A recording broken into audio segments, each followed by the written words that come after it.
have at 1.3 million exactly. Yeah. Robert, yours was at 1.14? Yes. Yeah, he's at 1.140. Alright, everything else look good, Rick? Okay, I'm gonna start collecting. I'm gonna get food or drinks in here. Thank you, Matt. Okay.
Welcome, ladies and gentlemen, to Venetian Poker Live.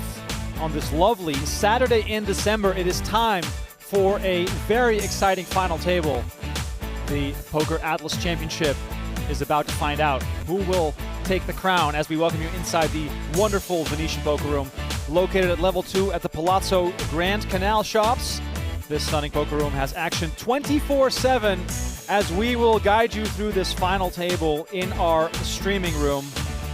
My name is Rem Korinkova. Donnie Peters, as always, alongside me in the booth, and we're joined by the CEO of PokerAtlas to get things started, John Friedberg, in the house, WSB Bracelet winner, among the many things he has done during his life in poker. 200K up top for the champ, 33,000 guaranteed for the final 7. It'll be a lot of heartbreak before we get to find out who takes the crown as we look at the chip counts. And this may or may not be a typo. No, it is not. Hundreds of years Aghrazi Babayev, 11.2 million chips. This man wreaked havoc on day 2. And if he does not win today, he'll probably walk back to his car thinking, where did it all go wrong? I have almost never seen a chip lead of this size. The question is, can he close it out? Can he take home the title? Because he's got everyone covered by quite the margin. Joseph Cheong is our headlining name, former main event finalist. Among the many things that he's accomplished, of course, Chong became an instant household name when he made the November 9 way back when. And we got a massive hand here right away. Hickey and Whitenstall. Ace, King, and Kings. Ace, King suited for Hickey as he raises things up. John, we're falling right into it. 1.3. Yeah, I mean, what a great start right back from the break. 2 premium hands. Yeah, I already did. And of course, the word that we often use at these final tables, ICM, with a chip leader with this big of a lead. 400. The battle, more or less, becomes about, can I finish second? Yeah, for sure. Although I'll tell you, I've been in this spot a number of times. I hate having such a big chip lead. It's obviously a great advantage, but there's this. It's so much harder to walk away without winning the tournament when you have such a big lead, right? It's that whole concept of being, up stuck. The funny thing is, too, is that if he were to just show up an hour late, he might lose a million chips, but it might be down to 4-handed. I played one live stream here, and they had me there. You have to assume that chips are getting all in here. Yeah, Whitenstall with Kings. 3 bets to 400K. Hickey all in with Ace King suited, and there we go. A big all in on the very first hand of this final table. Jason, Hickey, and Alex Whitenstall. 2.9 million in the middle. And look at these stacks. Whoever wins this Coming for me, Joe? is going to be second in chips. So I don't want a diamond. you want an ace? I want a one. Make it easy. You just want to end it. Yeah, I just want a one. The ace is live. All right, so Sure. it's a good thing I had diamonds. You don't want anyway. Yeah, exactly. Awaiting the showdown here as we welcome everyone to the show. First hand of play. Thank you for tuning in. Huge implications here right away. And the ace comes on the flop. Ouch. That is painful. Hickey, the all-in player, so he'll be quite jazzed. Just has to fade a jack right now. Max Payne. River is the 3 of hearts, and Hickey gets a double up. John, we didn't even have a chance to really properly introduce you and talk to you as we have action on hand number 1. But as I mentioned, CEO of PokerAtlas, not the original founder, but you might as well be, because just like the Facebook, the PokerAtlas became PokerAtlas, household name in the world of poker for, well over a decade now. I felt it. Decade and a half. Also, I'm going to assume here the man behind the idea to host this tournament. Give the people at home watching, first off, a little sense of what this event has been like. Yeah, absolutely. So, yeah, PokerAtlas was originally the PokerAtlas was created in 2006, I believe, and I took over the company in 2011 and have been running it since. We work with bunch of poker rooms, Venetian being one of our real premier partners, and yeah, this event is really our big flagship event of the year. It's our PokerAtlas Tour Championship title event. It's our first ever championship title event, which is now in our 3rd year of the PokerAtlas Tour. And the winners of each of our title events throughout the year at other properties all also received an entry into this tournament. Unfortunately, none of those winners I made it to the final table here, but we love partnering with properties to run events. 240. And this event has been fantastic. Venetian is always a great group to work with. They run some of the best tournaments in the world. This new poker room is a beautiful property. And yeah, this is a lot of fun for us. Yeah, I guess you had no issue promoting this event, given the fact that you run the actual platform that has the ability to do that in so many different ways. What I find so interesting about PokerAtlas, and you can correct me if I'm wrong here, but it feels as though you guys were the first to really put together a lot of the local event calendars across the US, maybe even beyond, where someone who has $1,000 to burn on a Saturday can just open the app or the website up and just find something to play within their driving range. Was that the original idea, or is that something that grew over time? Yeah, that was really the original idea. As a poker enthusiast in college, I used to rely on various magazines, notably Card Player magazine, to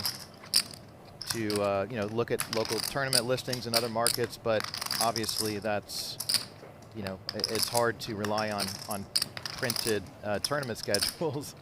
So yeah, my vision as a college student was always to create a resource for poker players that had all of the information they needed to explore poker options in their area to make a informed decision on where to play. So that was kind of the early vision in the company, which really still is. We've just gone much deeper into the poker world of now also providing software for poker rooms where players can see games in progress, tournaments, join the waitlist for live games. We are just launched, and we'll be rolling this out pretty expansively very soon, purchasing entry into poker tournaments, even a PokerAtlas digital wallet that players can use for buying into tournaments and even receiving payouts, among other things. So wow, yeah, we're all about doing everything we can to grow the game and be a great resource for players and poker rooms. That sounds like some breaking news. That sounds very exciting. Donnie, I know you play around town more than I do by a factor of 100. That must really excite you. Yeah, anytime that somebody can make it a bit more efficient than the current process, I am 100, 1,000% all for. I mean, it's just you know, you got to collect a ticket, you got to go to a cage, you got to get this, you got to get that. Let's just streamline this whole process, which PokerAtlas has done very well already. You know, one of the best things, and it's probably a small thing, but I love it, is when now they just print out tickets, walk over to your table, say, hey guys, your table's breaking, here's your new ticket, go. Like, you know, it's like, you don't got to do the high card, pass out the seat cards, do the whole thing. Like, it's just very streamlined and efficient. You know, also with even the payout process now, go up, give your ID, you're in the system, boom, you go. You know, it's just, they don't got to throw you a payout card, you bust, you leave the tournament, you're just in there. Like, it's good. Yeah, that's what we love to do, just making poker more fun, more efficient, more profitable for, you know, players and properties. And all that stuff, you know, in the past ways and at the properties that still do it the older ways, it takes up time. So you just speed up the whole process. You speed up the game. You speed up the number of hands that you get to play, all that sort of stuff. So I'm a big fan. We got it all in here. Robert Borick jamming $1,080,000. just over $1 million. 58. Joseph Cheong 1 point. raised it up to 260. He now in the And no tank. 58, it's not possible. Chong raised under the gun with ace-5 suited. 2.7 million back here for Chong. And Donnie, the big headlining story here is not Joseph Cheong. It's Babayev, who will walk away in tears if he does not win this. How much pressure is on him to close this out, as he literally has... Hold on, let me get this right. He basically has half the chips in play right now. Yeah, I mean, Babayev is absolutely steamrolling this final table. Good player. He's a poker coach as well. You know, he knows what he's doing. I'm expecting him to be very aggressive, and I also expect him to come into this final table understanding the spot and the opportunity that's in front of him and being like, listen, if I don't, in the very least, make it to heads-up play, it's going to feel like a stone disaster. Of course, we know a lot can happen in a poker tournament. But still, you know, you're in this sort of spot with this type of lead and the experience that he brings as well. You know, he should kind of be in cruise control. And unless it's just a bunch of coolers or he gets way, way, way out of line, I would imagine it's going to be very, very hard for him not to make it to heads-up play. So, John, you're no stranger to big final tables and big spots, even though it's probably been a year, maybe, or been a few years, maybe a little rusty, you know, when it comes to that. But as far as final table experience that you have plenty of, what would you advise Bobby? Because you can go about this two ways. You can tighten up a little bit, you know, get down to four-handed, three-handed because you have so many chips. Or are we, you know, getting the knives out and we're just going to start stabbing people? I would get the knives out. I would step it up big time right now, because the payout jumps, like right now is the time when I think players are much more conservative. They're all chasing those top 3 payouts, really. So I think now's the time to really step up the aggression, because, you know, odds are, outside of maybe, you know, Joe Chong, who has a tremendous amount of final table experience and a lot of winnings under his belt, I think the others are, you know, probably somewhat fearful right now of getting eliminated and I expected the room one to of be the a lower lot payout hotter. positions. So Hotter? Yeah. now's the time to like step in it up. some other which is what I casinos would all do. over the That world. makes it. Cool the Yeah, jets a bit what when is we it? get down to Sapphire, four-handed. Sapphires or whatever? And It makes you it know, crazy not hot. do anything out of line at This that is point. a nice AC. live stream room. It is a Cold really in here. nice drink. Yeah. What is it? It's like cold in here. Yeah, exactly. Last in the AC. Keep it nice and cool inside the room. As long as the action is hot, I'm okay with it. First look here at Babayev getting involved off his 11 million stack. Once again, welcome everyone to the show. Thanks for tuning in on this lovely Saturday. Clay, the realtor, in the chat saying, take it down, Jason. Michael says, come on, Witty. And we have a Babayev fan there in there as well. Live on YouTube and on the PokerGo.com website.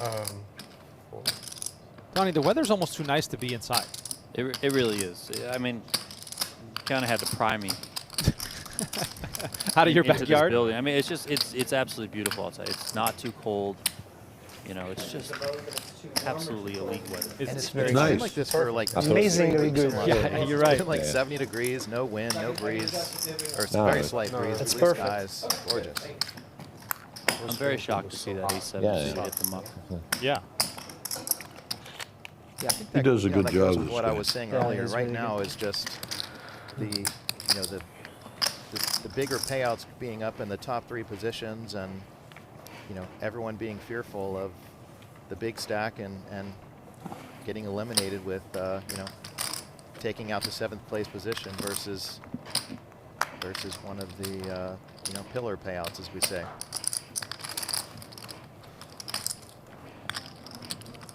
Queen Jack here for Yen. He's not gonna get involved here. Back to Jason Hickey, who just doubled up. In case you guys are just tuning in right now, first hand of the final table.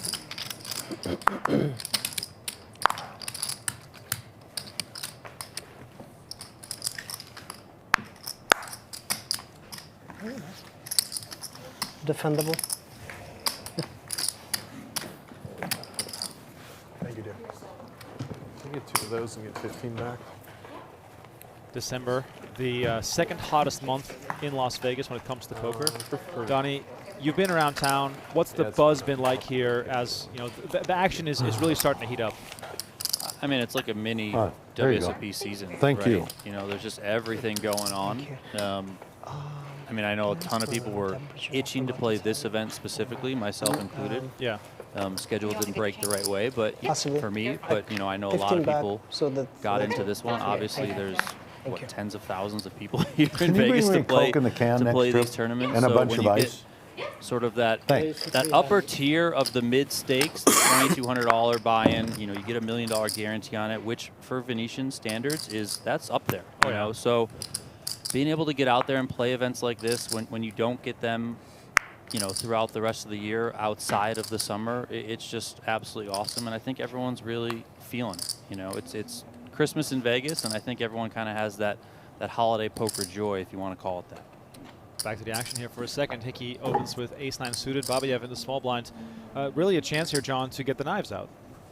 Absolutely. This is a 900. great spot here, and sure enough, he's taking advantage of it as he should. Donnie, you're a fan of this in Babayev's position to try and just pressure everyone?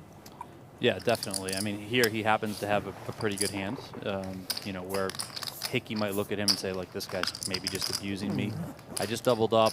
I'm pretty comfortably second in chips, so if anyone's in that ICM jail cell, it's going to be Hickey, while Whitenstall over there has, you know, sub 700K. And Hickey's got a kind of a tricky spot. I mean, he's got a decent hand himself. He's suited.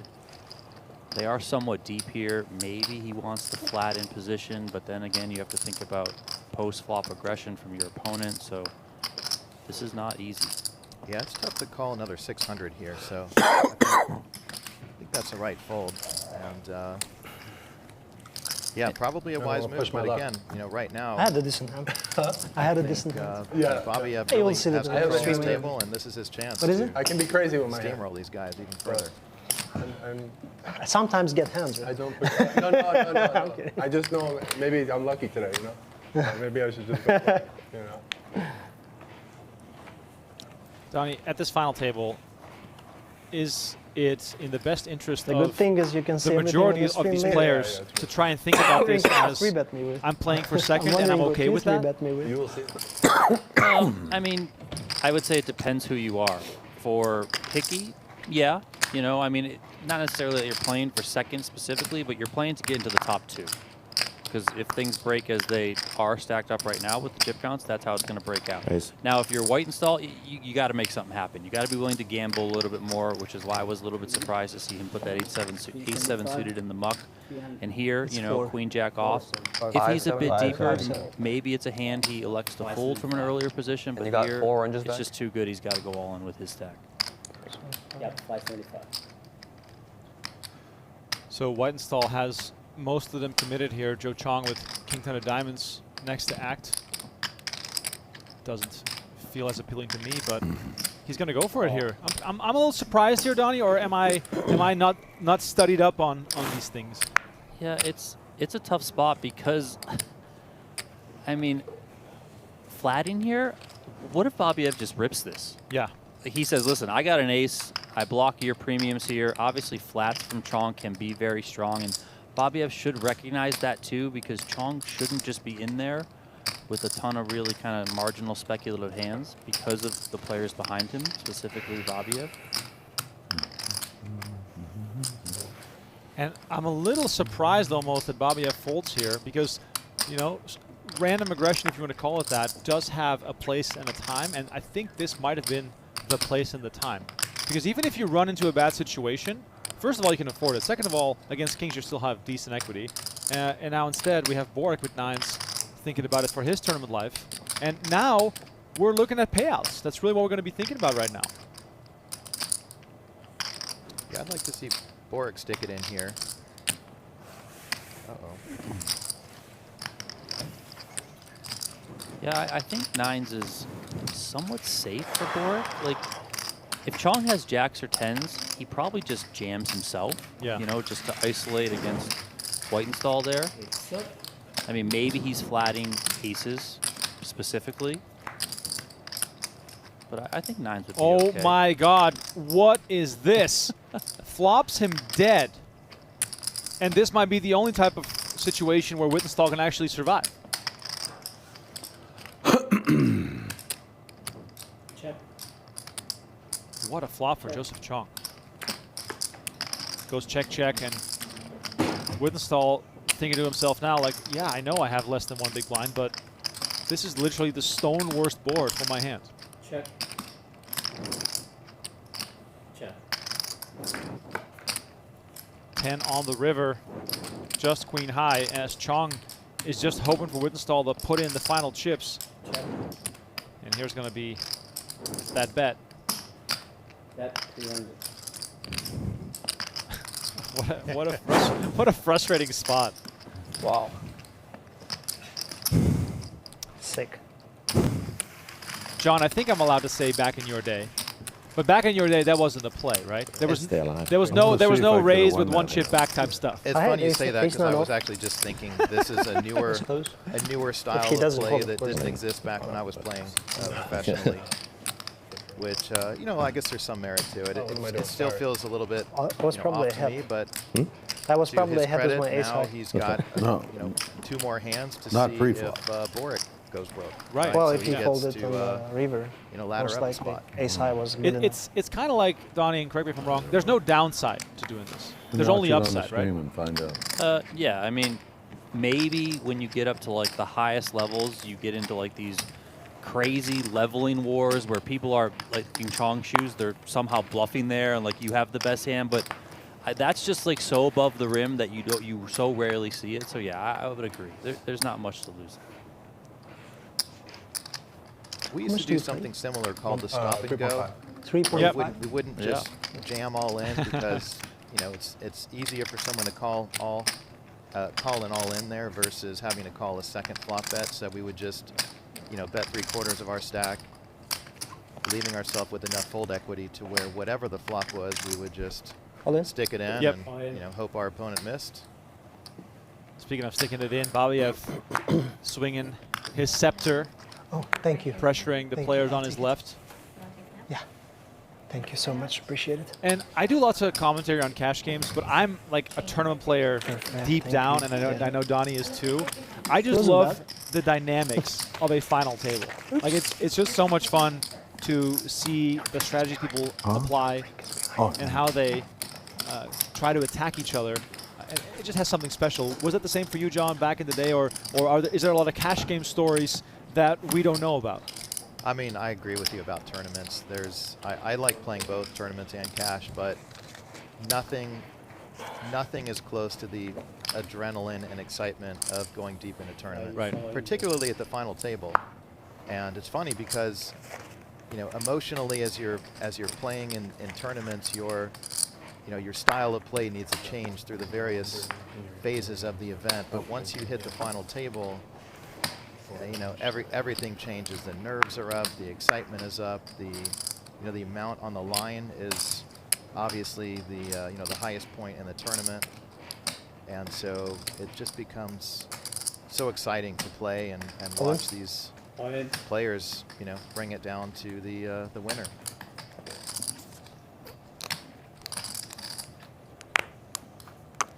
There's just something about taking $2,200 and turning it into $200,000. It's the dream, life-changing Yeah. money, but it's a lot of money. You can never do that in a cash game.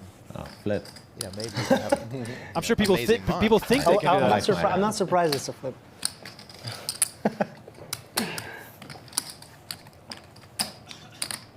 Meanwhile, Whitenstall, with that final little bit he left behind, now with a chance to start I'm the only person here that wants you in. a spin-up. Of course. Well, he's loving being up against deuces here. And there's the 5. Whitenstall on his way to survive, and you know he'll need a lot more luck to survive through the blinds, but so far this is looking good. It has to fade a deuce. At least it's not a 4.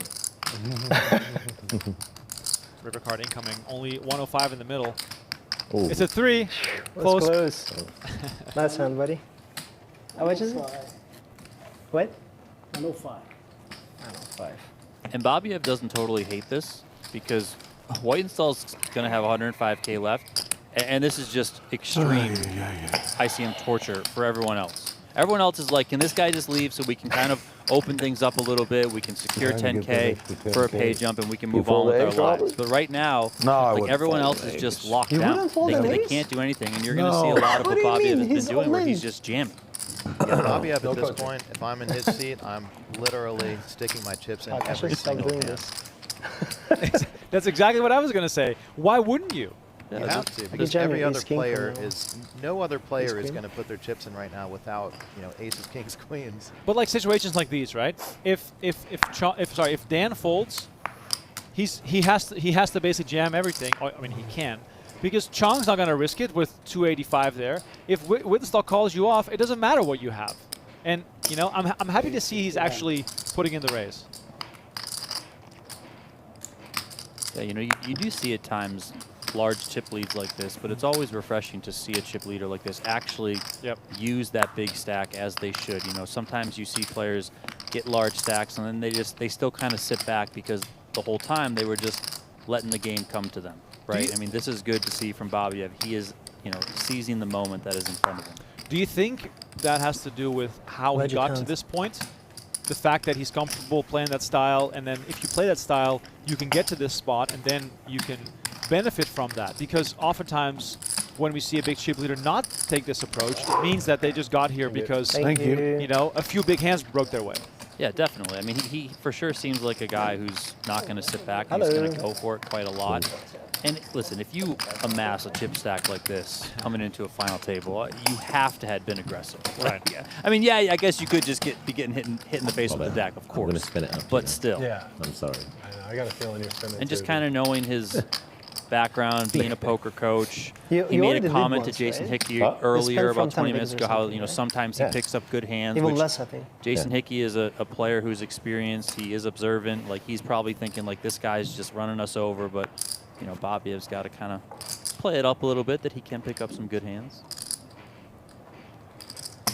All right, so once again, welcome to everyone watching the show. Venetian Poker live on YouTube and PokerGo.com. Excited to bring you some final table tournament action. We've had some good cash games as of late. If you're new to the channel as a whole, we post new episodes every Monday and Wednesday, which are some of our favorite hands from cash game shows that went unaired. We film a little extra every now and then, and we only take the best hands from those sessions. So please subscribe to the Venetian Poker Live YouTube channel for some additional big cash game pots, and I promise you there have been quite a few. I'm a subscriber. Love the it. content. Love watching all the action. I appreciate that. And this hand is a perfect example of what we're just talking about. Yeah, We that saw was pocket wild. tens fold on a 300K raise. Then we saw, what was it, 8-9 suited fold. Two hands that typically, if the chip dynamics weren't what they were, we would see something completely different. And now Iman Dan heads up against the chip leader. Oh, wow. What a flop. Dan flops a straight. Babayev flops pair and straight draw. And Babayev's aggression, Donnie, is going to not feel like strength because Dan is expecting it.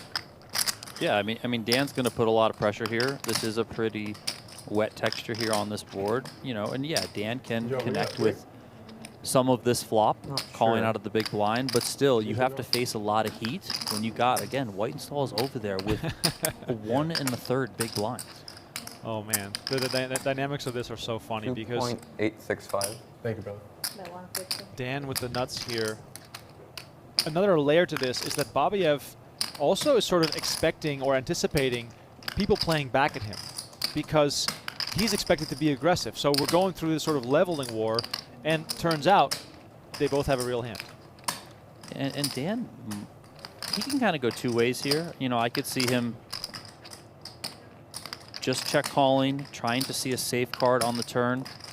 I could also see him coming with a kind of meaty check raise, you know, again, because there's a lot of turn cards here that are probably going to make it a little bit more dangerous for him to navigate. So, you know, tough spot.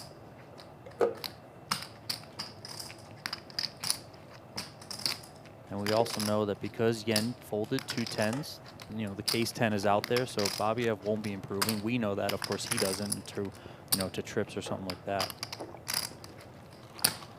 Yeah, I think you come with like 750, 800 here. Just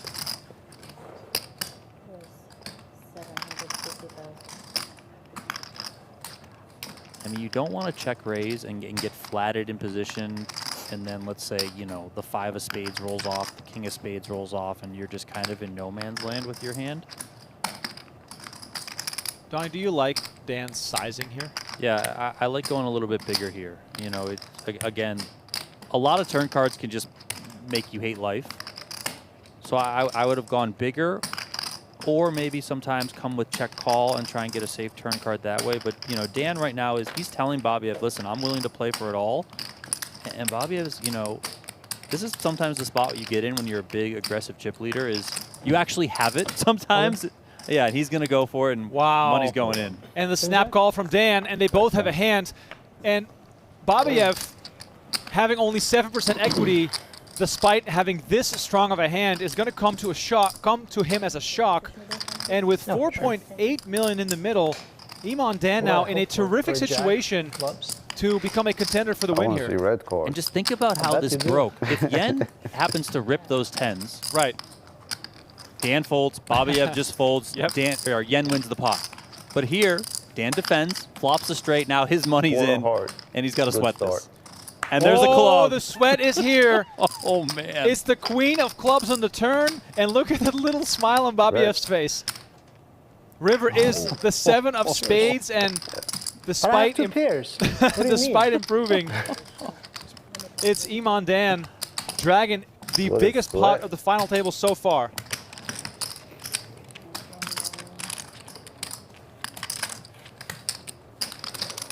Oh my God. And Babayev loses a 5 million chip pot to knock him down to 10 million chips. What a life. Still twice the second place. It's a wonderful thing. John, while they're counting some chips out here, I'm curious, what was it that gave you the tournament bug way back in the day? Did you find poker through tournaments? How did you get to the point where you ended up playing all those big events back in the day? Yeah, I started playing poker in college back in the early 90s as an 18-year-old. As a college student at University of Arizona. They just opened up the first casino in Tucson. Seen the black card. No alcohol, so it was 18 and up. So all my degenerate sophomore friends and I would go out to the casino, and we actually started playing blackjack until they outlawed blackjack in the state. So we showed up one day, all the blackjack tables were gone, and decided we would give poker a shot. You know, back then tournaments weren't as popular as they are now, so we were just playing. I almost didn't know what happened with the limit 7. I thought maybe we shot or something. Omaha 1 to 4 stud. Just games you don't see too often anymore. Was there smoking? Oh, absolutely. Yeah. There was smoking for another 10 or so years after that, probably. But yeah, so I started just playing patch games, and then when I moved to Vegas in 2004, that was really when I got the tournament bug. You know, online poker was becoming a big thing back then, and you know, with party poker and you know, Paradise poker, Planet Poker, there were so many. Yep. So that was kind of what got me into tournaments, playing online. Did you have like the quintessential poker dream once you caught the bug? Were you thinking, this is my life, my career, my passion? Or was it more so that it was a very intense sort of side gig for you? You know, when I was in college, I was at the casino literally every day. I was the kid with the books, you know, reading between hands and doing homework. And I remember when I was I don't know. graduating Crumbs. from college, my senior year, I made About about $1 million. just over 30,000 playing 10-20 limit hold'em. And I remember having a conversation with my father, saying, "Look, Dad, I don't want to work. I can make more money playing poker than I can getting a job out of college." And you know, thankfully, he gave me some good career advice, which was, you know, take the lower salary now. I promise you'll be making more money later in life. And he was probably right. I don't think I could ever keep up with some of these wizards, Right. who you know, make all the money these days. But yeah, I mean, I had the desire to be a professional player, you know, back when I was graduating from college at 22 years old, and you know, didn't pursue that dream right away. Just kept it as a hobby until I had an opportunity to take some time off of work, and that was, you know, the stars were aligned. It was 2004, and had an opportunity to take some time off of work, moved to Las Vegas, and that was right in the peak of the poker boom. So just had a couple of years of playing poker back in the glory days when the whole world was discovering poker in the you know, early in the moneymaker era. And yeah, played professionally for about 7 years. And you know, the tournaments and games were just getting much tougher. I was not doing as well, and frankly, I just wasn't as thrilled by doing it anymore. So wanted to, you know, chase something bigger, which is why I started this company. That's the story of someone who got to live all angles of it and experience it during the peak, which I think I can speak for Donnie as well, that, you know, we're jealous of that specific era, because, you know, I turned 21 in 08, so I did see a lot of it, but I never had the bankroll to play the highest stakes at that time. So stories from that era are obviously always my favorite, you know, around the campfire, so to say. Yeah, it was the glory days back then, and what's interesting is the games were so soft. Didn't matter what the buy-in was.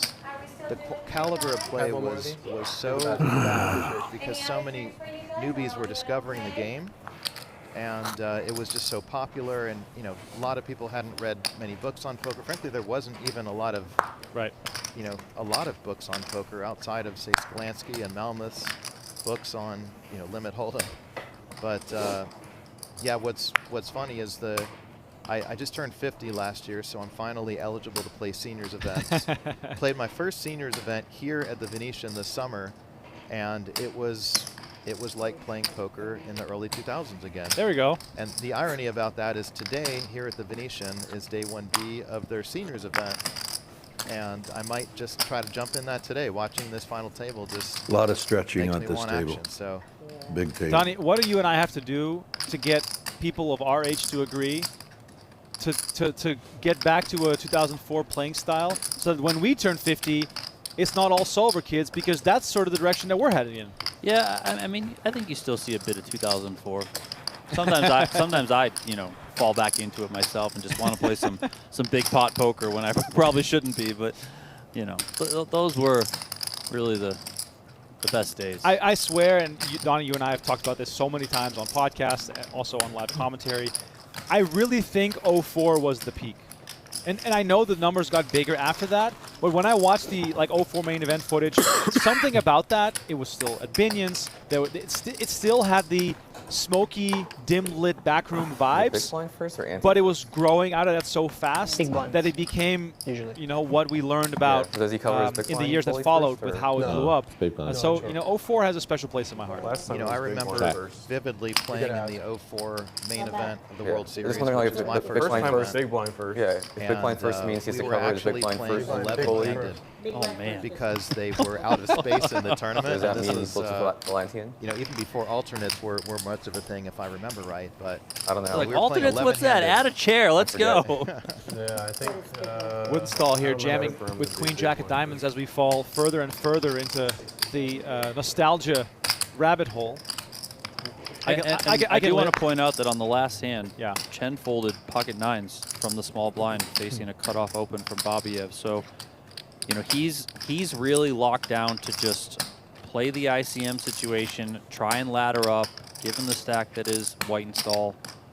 You know, I wouldn't have blasted him for, you know, saying ICM suicide or anything like that if he would have jammed there. The 10s, okay. Earlier position from Babayev, I kind of get it. Probably still would have went with it myself. There, I think you kind of definitely go with it. Cut off for a small blind. But again, you know Whitenstall's basically going to be all in on this hand. So Babayev gets out of the way.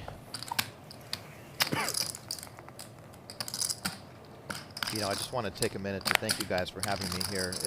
It feels this is pretty cool. I listen to your shows and watch a lot of the Poker Go content. I think you guys do a fantastic job, and it's really a bit surreal to be sitting here in the booth with you two legends. So thank you for having me. Man, thanks. This is really exciting. Too much praise, but we really appreciate I it. mean, anytime anyone wants to come in the booth and talk 2004, Oh my WSB God. main event, the old day. I mean, Remco and I are in. Sign us up.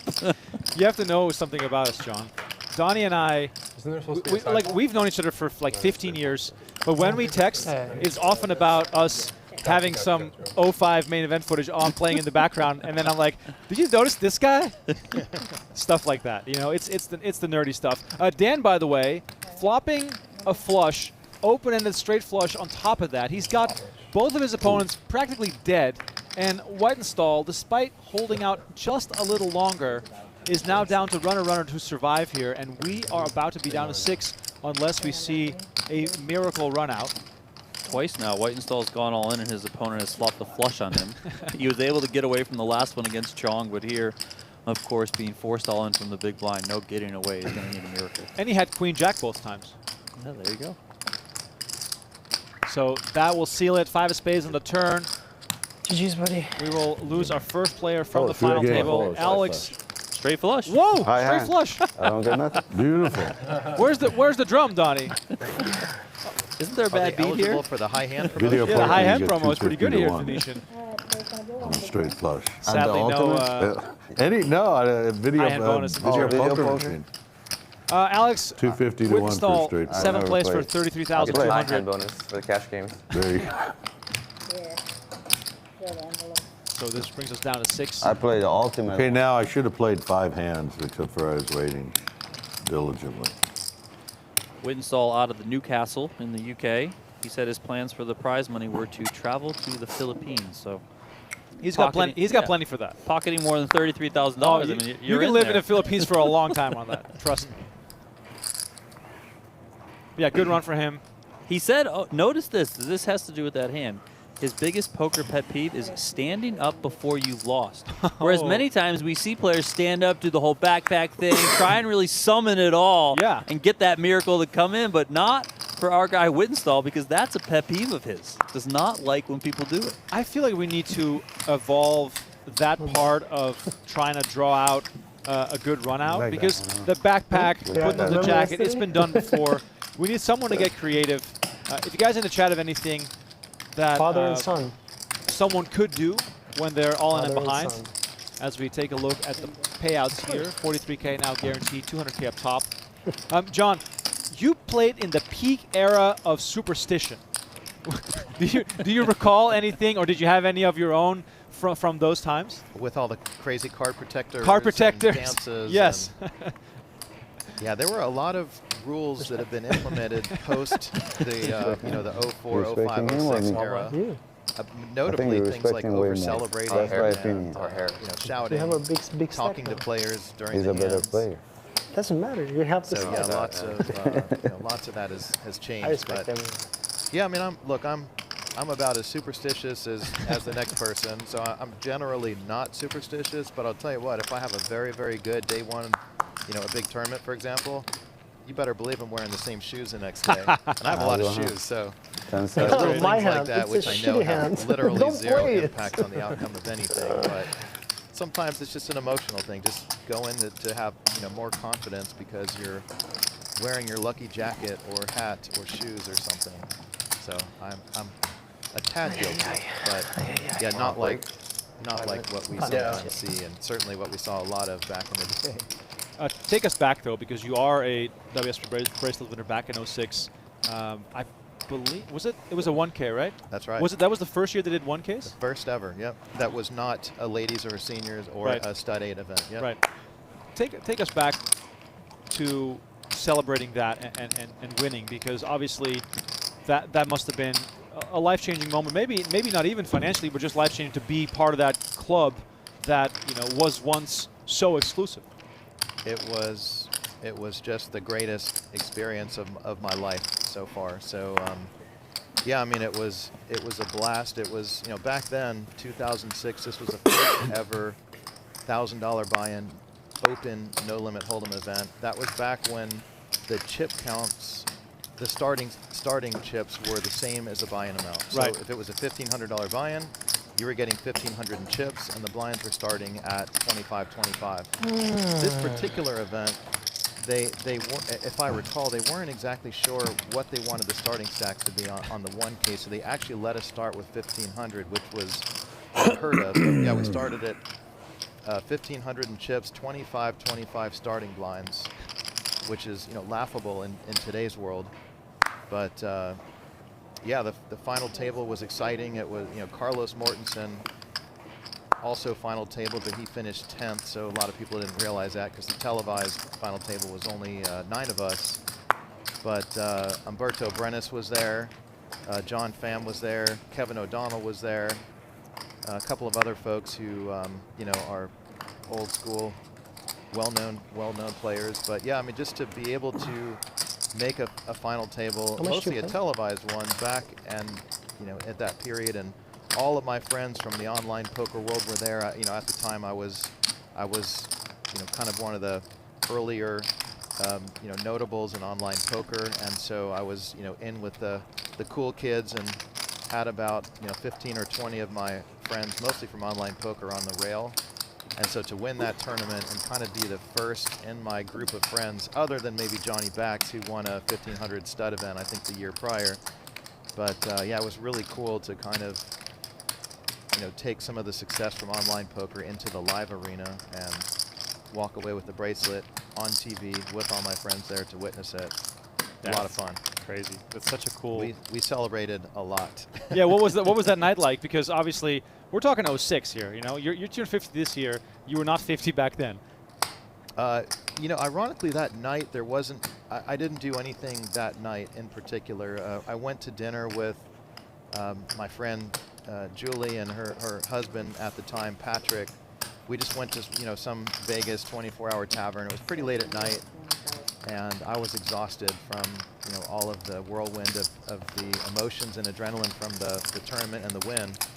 But and I also had to be at the Rio early, the next day. I think I had to be there at 9 o'clock because somebody at Poker Stars had invited me to come and meet them for a breakfast meeting to talk about sponsorship opportunities. So I took it easy that night, but and really, honestly, for the rest of the series, I didn't go too crazy because I was playing a lot of events. But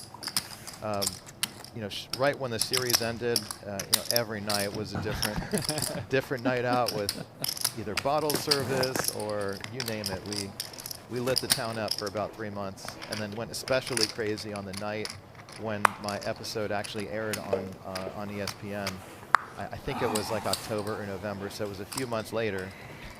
Just had a crazy night that night, and after that things kind of calmed down a bit. But that's so cool. I think love my that. liver is still angry from that 3-month period.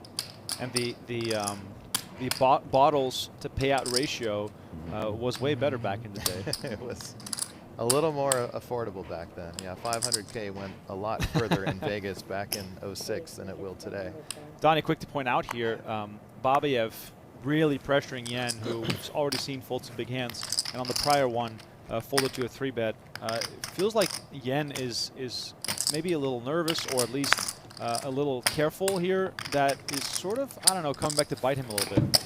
Yeah, I would say careful for sure. I think he's just aware of the situation, aware of the pay jumps at hand, and he doesn't want to, really just blow up the opportunity for him. Not that the opportunity is immediately that he's going to go on to win, but he's got a decent enough stack that he could try and ladder up to the top 5, top 4 spots, which is, you know, quite a healthy chunk of money.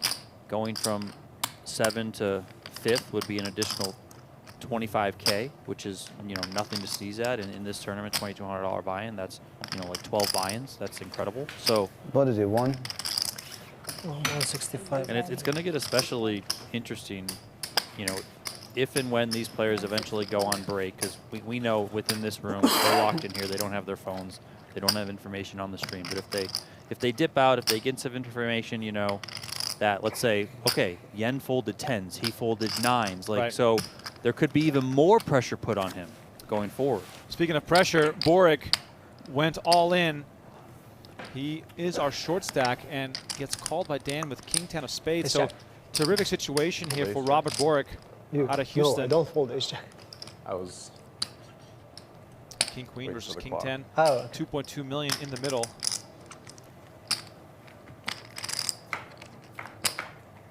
Here's the flop. 7-8, 3-2 hearts. No hearts involved 9 of here. spades. Next score. Borick looking pretty safe. No?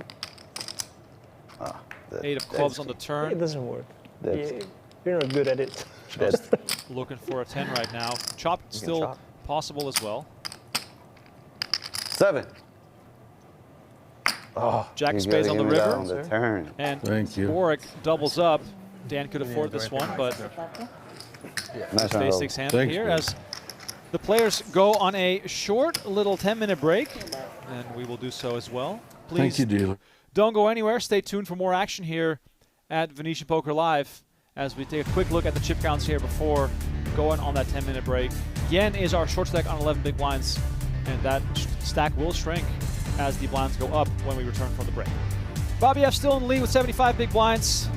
We will see you guys in just a few minutes as the big question is, can anyone challenge Babayev for the win here as we have over $200,000 on the line here at the PokerAtlas Championship. See you in a few. Beautiful hand to squeeze here. You get some raise folds. You get some hands that you're in pretty good shape against to call, and then you also have the range advantage. Here we see the King Jack suited just make a cold call out of the blinds. So it's going to have the Jack 10 suited dominated, but Oaken will be in position. And Was, the 6-9-0, an infamous hand in poker. Just because of the value of the cards, Remco, nothing else there. I was trying to think, what am I missing here? Jack 6 deuce, King Charles with a beautiful flop here, top pair, and the spade draw. Wasserson, by the way, and Sebas still in search for a squid button, along with Oaken. On. And look at this. Oaken just moves all in for 30,000 with Jack 10, and King Charles doesn't hesitate. I guess I can't call. Maybe about 10. Yeah. Wasserson obviously gets out of the that's way. not good. Worst That case is scenario not for good. Oaken, and the 2 10s have already been I folded. knew I had the middle card pre-flop. 84,000 in the JRB middle. folded the 10 of clubs, right? Yep. Okay, yeah, okay, I didn't even notice that, but wow. King Charles in a terrific So spot. drawn to a chop, it looks like he needs an Oh, is that ace King Jack of and spades? a deuce or a Oh, 6. oh Yeah, good fold. he's 2 pair on board. Or I don't even know. More. More. He's got 2 outs, Robert. 80-20. You got 2 outs? I mean, this game over for Oaken on this 2 hand. outs. These It are could two, be. 2 10s only. As long as no spade. Yeah, As long outs. as no 10 of spade. Just come ace ace. Are you okay? Oh no, even that is no good. What am I talking about? He's at 80%. That's And it. that's it. I knew I was gonna Brian lose Oaken big is going to lose this $84,000 pot. And King Charles You have more than 30, right? also winning 3 hands already during the Squid Game All right. here. That's adding up quickly. He's cooking. He is cooking. 15K in the middle. Peter maybe regretting just calling now. 7-7-4 on the flop. Peter with the best hand still, but can he find a way to get to showdown and actually win this, or is someone going to be betting and bluffing? Sebas with the betting lead kind of has an awful flop for his hand. No backdoors. Against 4 players, he's still going to find a continuation bet.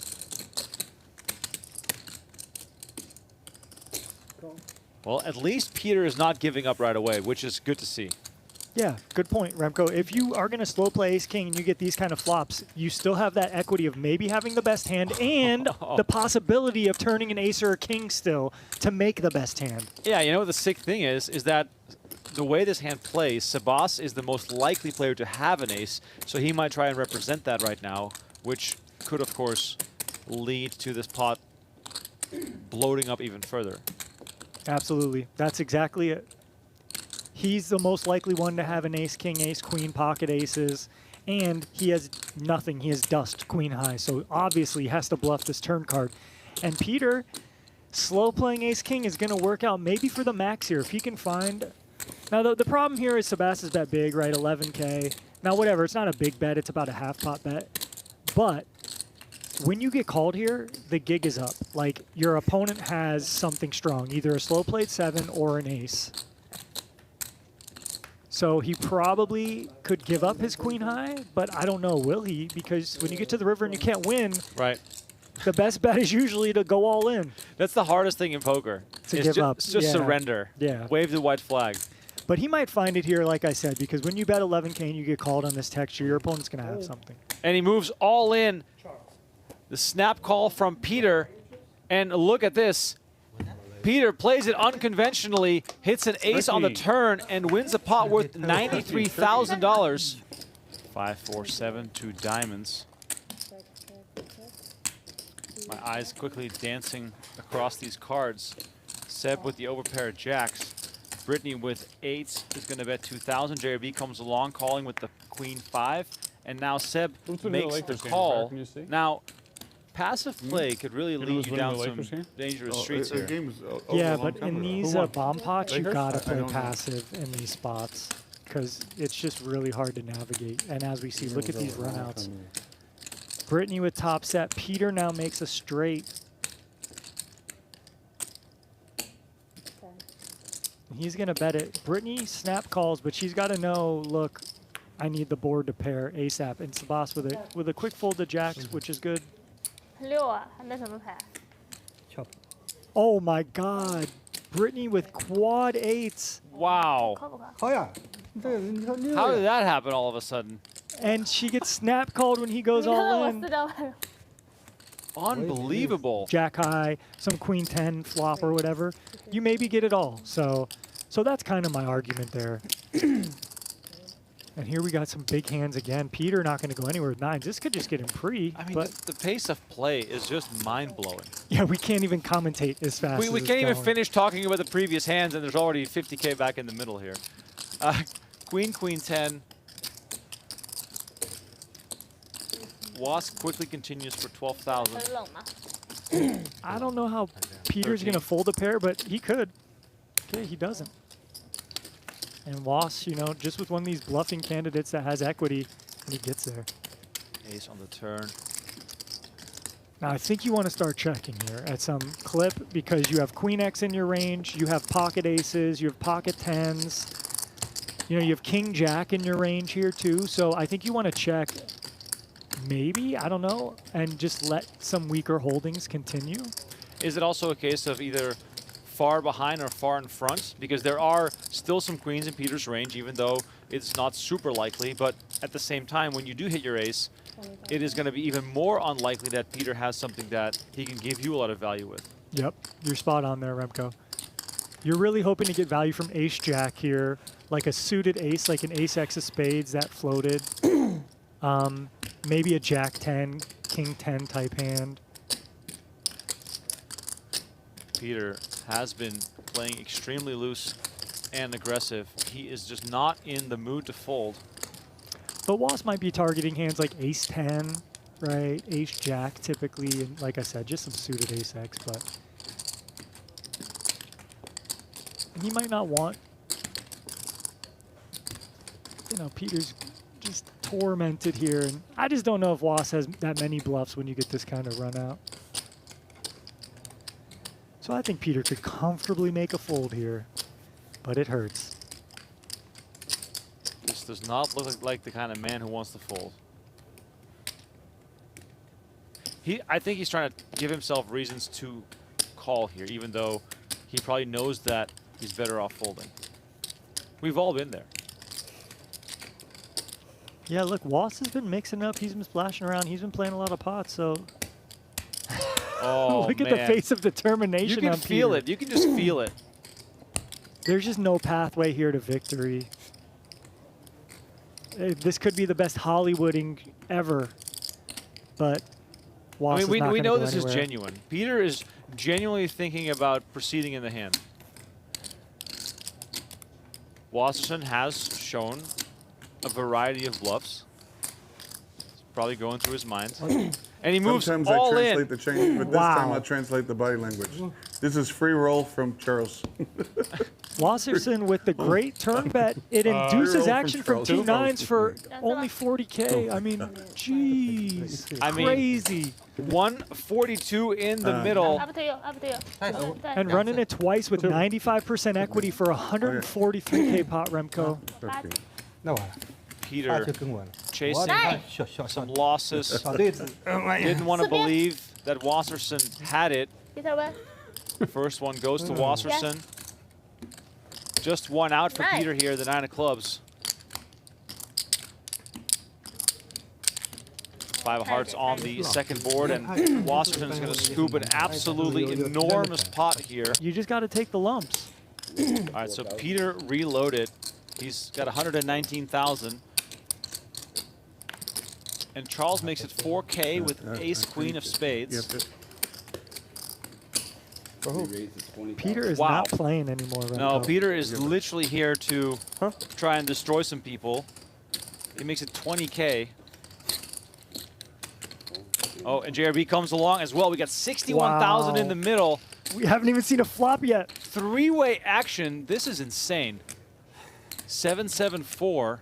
Peter with the best of it with a great flop. And what is he going to do? How big? I mean, judging by how Peter has been playing the last 30 minutes, he might just jam here. It's not that bad of a play if he did. But instead, we're going to check it over to JRB, who checks. Okay, cunning check there. And now, Peter, please bet your hand, because this is the only way you're getting action. JRB now open-ended, and Peter betting 20,000. King Charles stuck in the middle with ace-queen high, but pretty easy release here. And JRB going to be the one with the decision. Is he going to jam? You know, just take his equity. He doesn't think Peter maybe has pairs, and he's up and down, or is he going to call and try to see a river first? But I think JRB has an easy all-in, more or less. I mean, Peter has some probably just whiffs here, and JRB has enough equity where his sixes are probably good, or he can improve. But wow, Charles calls with ace queen high. JRB instant all in for 42,900, and now the action back on Peter. I mean, crazy. I mean, yeah. If Charles wasn't in the middle, Peter, you know, flicks this in easy. Peter now might be considering, do I just want to jam myself? Peter makes the call, and now we're back on Charles, who could be drawing dead. You know, if you're thinking about the kind of hands that are out there right now, Charles is going to make the call, and JRB with the straight draw and his pair of sixes, $189,000 in the middle. I mean, JRB is uncomfortable. He needs to Wait till improve. you see what he has before you decide that. Peter 4 on the river. Peter with gonna his pair of scoop eights, this. and it goes check, check. JRB shows his sixes. That's no good.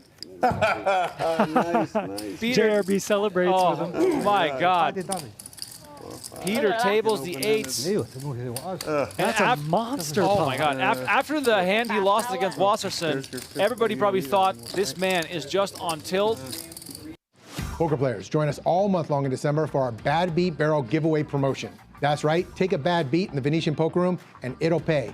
Aces full of kings or better, beaten by a better hand, and you'll walk to our Bad Beat Barrel giveaway drawing drum and select a cash prize envelope valued between $250 and $5,000.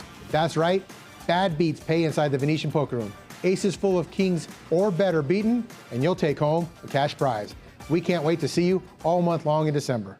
And there's a, yeah. Once again, shout out to everyone who's tuned into our stream tonight. One final time, please. Hit subscribe on the Venetian Poker Live channel. Yeah. Just give me the pot every time. Expand our reach. Make sure everyone knows about this game. This massive game happening every Saturday on the Venetian Poker Live channel and on PokerGo. And, right, if there's any millionaires or wealthy people, affluent people that want to come play, JRB said, look, you show up here with 50K, 100K. How many raises are you going to make? Maybe we can get you in the game. You can DM me on Twitter or find a way to contact Venetian Poker Live on social media. We will. That's my cue. That's the music. We're back. Venetian Poker Live. PokerAtlas Championship, $1 million guaranteed. Prize pool, 2K buy-in. And it is the Babayev show here at the final table. But can anyone stop him? That's the question. Joseph Cheong still healthy. Jason Hickey doubled up on the first hand of the final table. Alexander Yen has kind of been pushed around. Robert Borick just doubled up, and Iman Dan is the closest rival to Babayev here, who also has the toughest position, being directly to his right. Donnie Peters, six-handed, 43,000 guaranteed. We got an interesting battle ahead of us. We do. I mean, outside of Dan, who's got 28 big blinds in his stack, everyone else is between 10 and 20. So this is still very much all in favor of Babayev. I would expect him to continue to stay on course that we've seen so far, which is just non-stop aggression. Really just keep, putting these guys to the test. I mean, listen, even a hand here as bad as 10-6, I mean, just 400, like every time. It just does not matter. And now that we did have that break, I would be curious to know, I mean, we don't know, but I would be curious to know if the players got any information for how these guys are playing. Specifically in Babayev's shoes where, oh, look at this. Oh, Yen probably talked to a friend on the rail. Said, listen, this guy's opening like 100% of hands, so let's go. 1.6, right? Okay. All right, here we are. Babayev having to let go, and perhaps this is what Yen needed. This is what he needed to unlock some confidence, just winning a hand. Yeah, I mean, we don't know for sure, if Yen got any tips from you in the stream or from outside sources or whatever on that break. What we do know is that coming back, he had already secured a 10K pay jump. He's the shortest of the 6 players remaining, which means if the ICM pressure is going to be off of anyone, it's going to be off him. He's got sub 10 big blinds there, and in that specific spot, it's small blind versus a very loose and aggressive cutoff open. So A7 suited certainly makes it in. Good find for him. Good pickup. And he's off the bottom. He's still bunched up with Borick and Hickey, yes, but slightly ahead of those players. Babayev here. I mean, this type of hand is okay. I thought maybe ace 10 off. Maybe he just puts it in, but he's probably fine to raise call.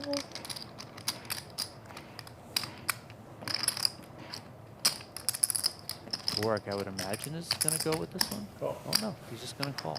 Okay. Now, what's the problem with calling here versus a chip leader that has this many chips with a pair like 7s? Like, are we playing purely for set value because... Well, I don't think you should be set mining this shallow and also at this stage of the tournament. Also, 7s is pretty tricky to play post. Just a lot of times you're going to be faced with overcards that I think Babayev, given his experience that we've been known to, like, he's going to be able to read flop textures pretty well and put a lot of pressure on you. So I would just look again, he's going to be opening pretty wide, so I would just have gotten the 7s in. You have 11 bigs. You're the shortest stack of everyone remaining. So I think 7s makes it in there as a jam pre. And now 9-9-3, actually a great flop for 7s. Borick just has to ask himself, how much is this going to cost me to reach the river? Because you can't really fold here on the flop. Oh, wow. Whoa. No. That is a little tough.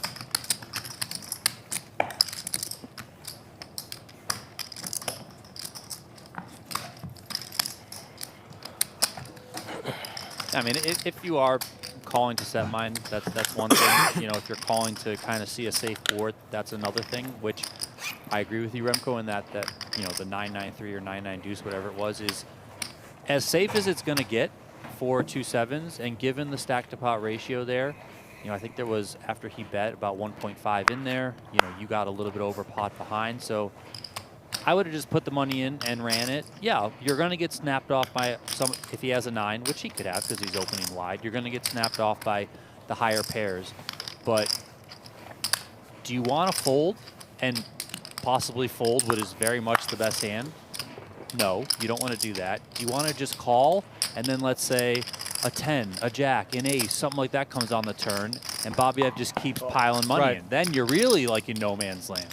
And because of how aggressive Babayev is, you know, he can just be trying to take advantage of you, and then you fold there. So I would have just put the money in and run it, and take the shot that you get snapped off by a better hand. But, you know, I would say that more likely than not in that spot, knowing how Babayev is playing, the 7s are going to be very much good.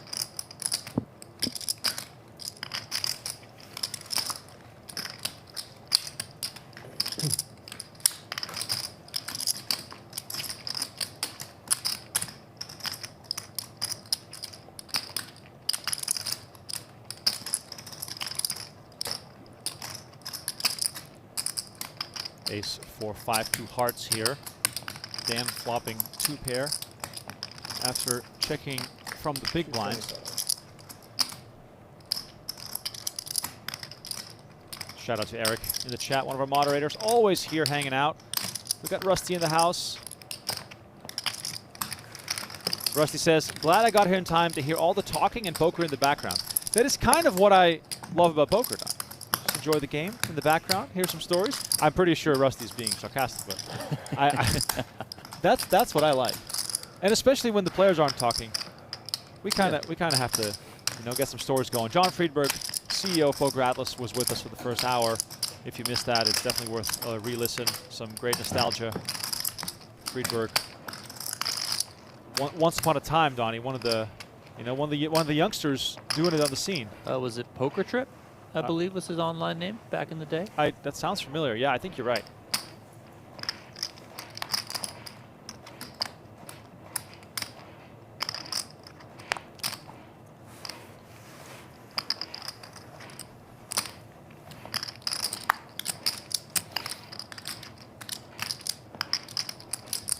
Action folds to Jason Hickey. Hickey doubled on the first hand of play, still up almost 900K from the start of play, but only on 11 bigs. Decides to let it go here on ace 8. Is that a jam for 11 bigs, or are we just getting ourselves into trouble with Babayev in the big blind? Yeah, I think it's too marginal. You know, I think Jason Hickey, you know, he's really stepped up his game in the last, let's say, year or so. He won an event at the Poker Studios, part of the PGT Bounty Blitz series recently. He's been getting out there a bit more. He rolls in the crew of Andrew Moreno, Andrew Ostapchenko. Studies a lot himself, does a bit of coaching himself, you know, very experienced, solid player. So I think part of that is when you have that confidence and you have that belief in yourself, you know, you probably pass up on some marginal spots because you just don't need to take those risks. And why is he trying to be a Gary Gates lookalike? I mean, maybe Gary Gates is trying to be a Jason Hickey lookalike, you know? Hickey now with 5s. There's 800. Makes it 800,000. Uh-oh. Oh, boy. How much do you start with? 2.2. And this raise from Hickey, you know, he's basically committing himself. All in. Pending there's some craziness behind him. Yeah, and here goes Joseph Cheong jamming with pocket 9s. Oh, ace queen here. I mean, if he goes all in, maybe Hickey gets away from these 5s. Wow. And Borick with 1.4 million, and he goes all in. Yeah, I mean, just his. Wow. This one? Now I think Hickey's going to end up folding these 5s. 1.625. You know, he's going to leave himself with 1.4. So 7 big blinds, not the absolute bottom of everything. You know, you can fight back from 7 big blinds. You also have to factor in that, you know, maybe Borick busts here and I lock up, what is it, 14K of a pay jump?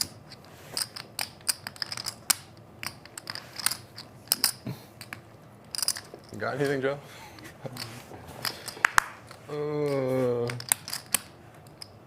And this is also probably the stone bottom for Borick, ace queen off. This is 6-footer. I mean, even there, I was going to say that I wouldn't have been totally surprised, given how he's played some past Well, hands, he to did see it. him put that hand in the muck and just allow the other players to hurt fight so it bad. out. You know, Hickey probably thinks that he's up against one pair and, then probably 2 overs is, like, a best case scenario. And here we have an all-in showdown. 4.3 million I was behind you. in the middle. It's Borick's tournament life on the line, but Joseph Cheong doesn't have him covered by a whole lot. No, I said I was behind him. Oh, behind. Five, Okay. yeah, no. Yeah. I heard. I can't over. No. I'm not that great. Jason Hickey's not folding 210. Here comes the flop. King 9-10. And despite flopping a set, Joseph Cheong not safe just yet. 5 of diamonds on the turn. Borick looking for a jack and a jack only to save his tournament. Instead, it's an ace. He pairs up, but he is on his way out the door. Those 9s I was talking about earlier. Exactly. Robert Borick. Good game, guys. Good game, Rob. Again. Horse trainer by trade. Yeah, good playing with you two. Eliminated from Good luck. the PokerAtlas Championship. Great 800,000. His pet peeve is too long hours for the older guys. Well, Find out. he battled his way through some long days to get a nice $43,000 payout. So shout out to Robert Borick for a nice run in this event. See you later. A very good run there for him. And for Jason Hickey, a good fold allowed him to secure that $14,000 pay jump. 5 million. He is left with 7 big blinds here, but still a bit to fight with. You have like $1 million now? I have 1.4. Aghrazi. This could be fun now with Chong. Oh yeah, absolutely. Chong on 5 million, Dan on 4.3, and what I was going to say in line with that, Aghrazi Babayev now has a real challenge on his hand with those 2 players chipping up nicely.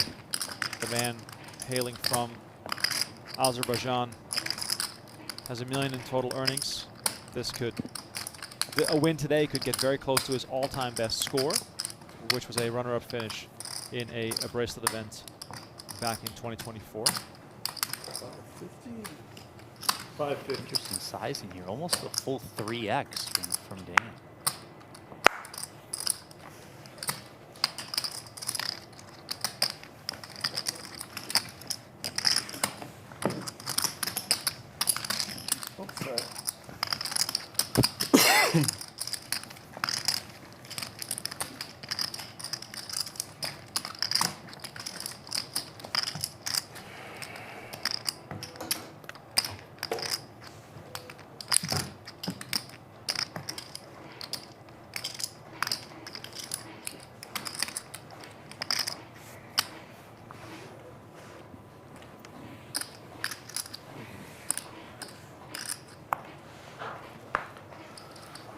Welcome to everyone who's just tuning in. PokerAtlas Championship, $1 million guaranteed prize pool.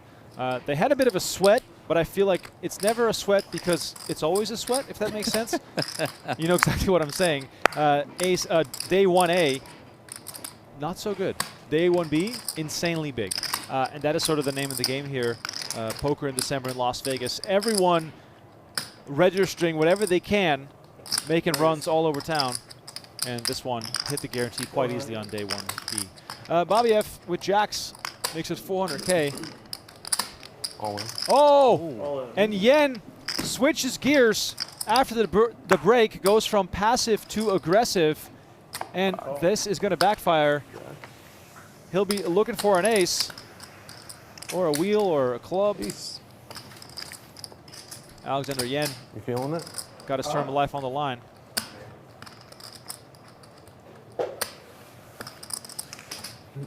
Yen grew up in Chicago, now out of Indianapolis.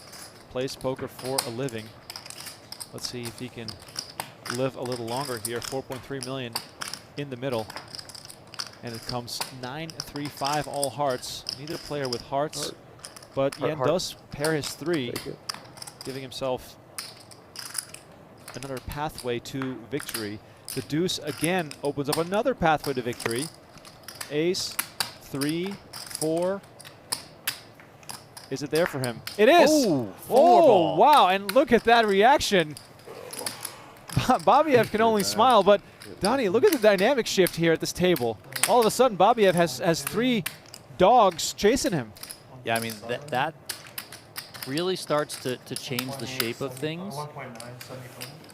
It also, in a way, now I know he lost the hand, yes, and he would have loved to win that hand and lock up another 19K. But with Chong, Dan, and now Yen, thanks to that 4 on the river, all bunched right around 20 to 25 big blinds, and Hickey being so short on 5, you're kind of going back to what you saw at the beginning, where Whitenstall was so short, and it would really favor the big chip leader. So, you know, for Babayev, I think it's important here mentally to, you know, just get behind that, put that beat behind you, and move on in terms of continuing to be aggressive, because these other 3 players, not named Jason Hickey, are still going to kind of be in this ICM jail cell. So he can really just chip back up, and if no one picks up a big hand, I would imagine he kind of gets back to where he was sooner rather than later.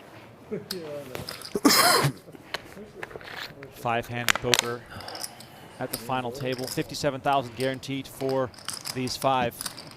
Donnie, when poker fans see Joseph Cheong, they think main event, they think big buy-ins, but this guy does it all over town and could be just called a grinder at this point. Yeah, and I would say an international grinder for the last, let's say, 6 months to a year. I think he's been predominantly over in Asia, playing a lot of the stuff over there. Of course, you know, he does make it back for the big stuff here in Vegas. But yeah, I mean, Chong is out there just playing anything and everything under the sun.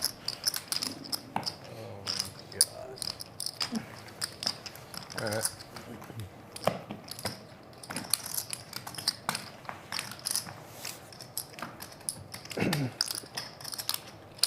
Playing 4 million, right? Playing 100K, 200K. Those blinds definitely creeping up here. Hickey on just 900,000. We'll see him all in soon enough.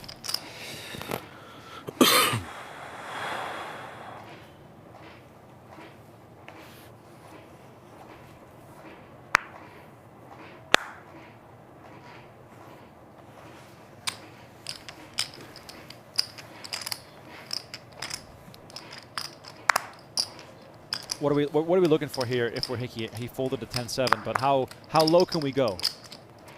Let me guess, and that you're way more studied than I am. I would say a suited queen. Yeah, I mean, I think like, I mean, you can go lower suited, like probably maybe the 10-7 suited if that was suited and not suited. You know, 10-8 suited, 9-8 suited, stuff like that. You know, stuff that, yeah, I mean, you're going to get called and be behind at times, but you're also probably going to have enough equity overall.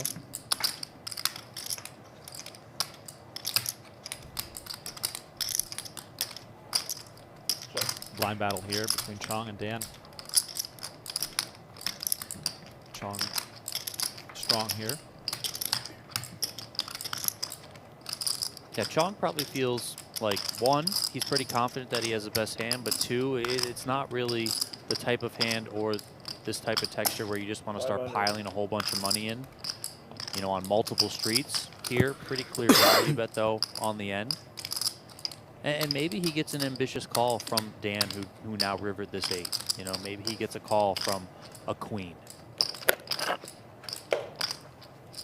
You know, these are the spots where I think that the reputation of Chong can work to his benefit.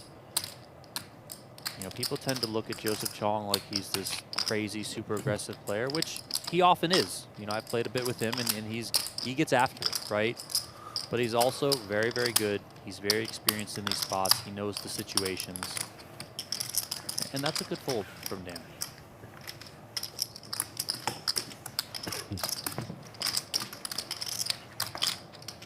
If you're new to the Venetian Poker Live channel, please know that we have new episodes from our cash game shows dropping every Monday and Wednesday. Those are never seen before hands from taped sessions of our cash games. And then every Saturday we have live action. This week a tournament, which is a nice change of pace with all the cash games that we've been doing. We're right inside the holiday season. Poker action is hot and heavy in Las Vegas.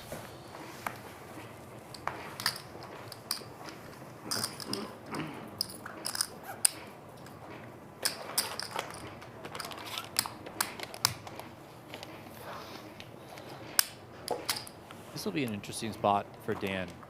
Ace-10 off, certainly playable, certainly a pretty good hand here at this stage. But you are out of position against Babayev. I like this just coming with a call. You know, so often if you were to raise this, you know, Babayev is going to be incentivized to flat some stuff in position. That's going to make it tricky for you to play post. Maybe he gets a little wild himself, which we've seen, and he puts you in, and then you're kind of just faced with a really horrible spot.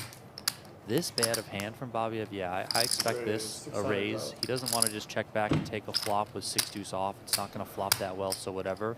So just basically play this polar approach from the big blind. Raise your really good hands, put a lot of pressure on your opponent, but also just stick into these hands that are just going to do nothing post.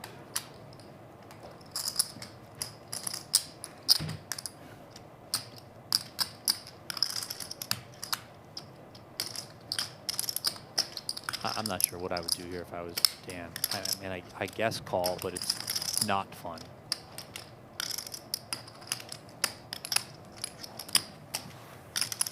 And that's the power of the situation, the power of the big stack there. You get the ace-10 off into the muck. Jason Hickey's over there with 4.5 big blinds, and Dan he can't really do anything. Like, it's just hard. If you stuff it there and he snaps you, you hate yourself. If you limp call, I mean, yeah, you can probably navigate it okay-ish, but again, Babayev is so aggressive and very good in position against you and can bust you out of this tournament. Like, it just is a horrible spot to be in if you're Dan. Now, and you mentioned earlier, you know, how those two, Chong and Dan, got chips. Right. The benefit of Babayev is he still has position on them. Yeah, that's true. Now, Donnie, how does this game change? You know, I'm not rooting for Hickey to bust, but let's assume that Hickey busts, and just to make this easier, he busts to Babayev. How does the game change then when you're no longer handcuffed by that ICM constraint, and between Chong, Dan, and Yen, there is not really all that much difference? Yeah, I mean, it'll allow them to be a little bit more free. I mean, I think they're still going to be somewhat aware of the situation and play some poker. But they're going to be able to be free. I mean, right now, if things break as they should all secure, what is it, $19,000 pay jump here? Right. You know, so once that happens, you lock up 76, almost 77K. You know, then you really start kind of shifting gears, being like, okay, 4 players left. Let's try and set ourselves up in position to ultimately go for that win. 1.4 million in the middle here. Babayev made it 600K. Yen called from the big blind, and Yen here flops a pair, but aggression might be decisive here with Hickey being this short. Donnie, what's the game plan here for Yen? I know that Queen 4 diamonds isn't the worst hand in poker, but we can often get ourselves into tricky situations, and I'm only saying that because Hickey's so short. Yeah, listen, if you play Queen 4 suited like this, which I would have as well, you know, I think you got to be willing to hold on with hands like this on the flop, where it's second pair. You can be beat by, of course, the premiums. You can, you know, your opponent can have an 8. Maybe he has a better 4, an ace-4, stuff like that. You know, but I think you have to call at least one street. In a lot of worlds, you're kind of just hoping he shuts down and you don't face additional heat. Sure. That turn card there, you know, Babayev picks up what is now some showdown value. Maybe he just doesn't want to blast off. He probably has a good sense of how Yen is playing now, where Yen can probably call in position with some 8s. He can have 5-6 suited in his range, for example. You know, so really no reason for Babayev to probably blast off on that card. Here on the river, though, I mean, this king, a pre-flop raiser, it's going to be hitting Babayev quite a bit. Are we sometimes jamming here? I mean, if he wants to, he could. I mean, that's max pressure. I mean, what's Yen going to do, right? Well, it's not going to be max pressure, but it's going to be pressure. 550. Now, if you're in Yen's shoes, and let's pretend like you did not see Babayev's cards, what looks stronger to you, this 550 bet or getting jammed on?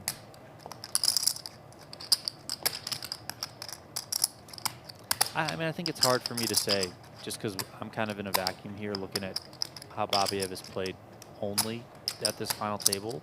I mean, maybe Yen has a little bit prior experience in this tournament. And look, what is this? Whoa. Oh my gosh. Yen just comes out firing and goes down a path that I did not even know was possible. I mean, this is, I think this is tremendous recognition of how you're being viewed.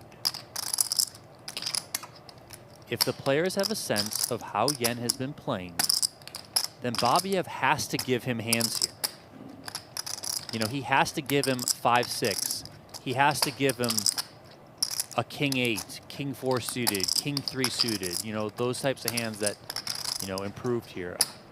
Yen probably doesn't have a king-queen, king-jack, certainly not ace-king. You know, I think those hands probably get all in pre or don't flat the flop. Maybe king-queen does, but not king-jack. I don't know. It's close. But anyway, but a lot of those big hands, the 5-6s of the world, the king-4, king-3, king-8. I don't think he has king-7. I think 8-7 probably bets the turn. Like, is Yen? Yen has shown us nothing that he's willing to bluff at any stage. Right. So maybe this first hour we saw of him was purely for setup purposes and decepting a little bit, because whatever information reached Babayev in the meantime should point him towards the fact that Yen will not be bluffing here a lot. Yeah, and I don't know how much of this right now is. I would think that Babayev is legitimately considering this, and he's not just, you know, posturing for sake of saving some face or, you know, being on the stream or whatever it is. You know, he really doesn't believe his opponent. I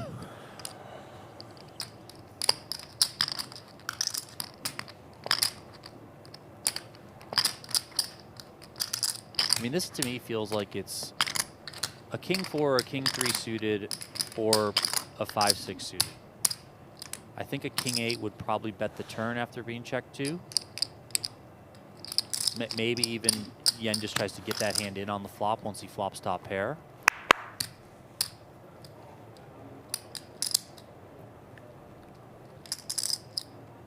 And then it's, you know, at times you can say, okay, the person has this many combos of bluffs, they have this many combos of value, but again, we haven't seen Yen really do any bluffing. So can you even give him the combos of bluffs that you might give some other players? I can't confidently say that. 1-5? That said, I mean, Babayev's spidey senses are up here. He smells something, and you gotta, whether or not he makes this call, I feel like I gotta tip my cap to him just for thinking about it for this long. Like, he's like, this doesn't make sense to me. I don't know. Can I really call here? He does make the call.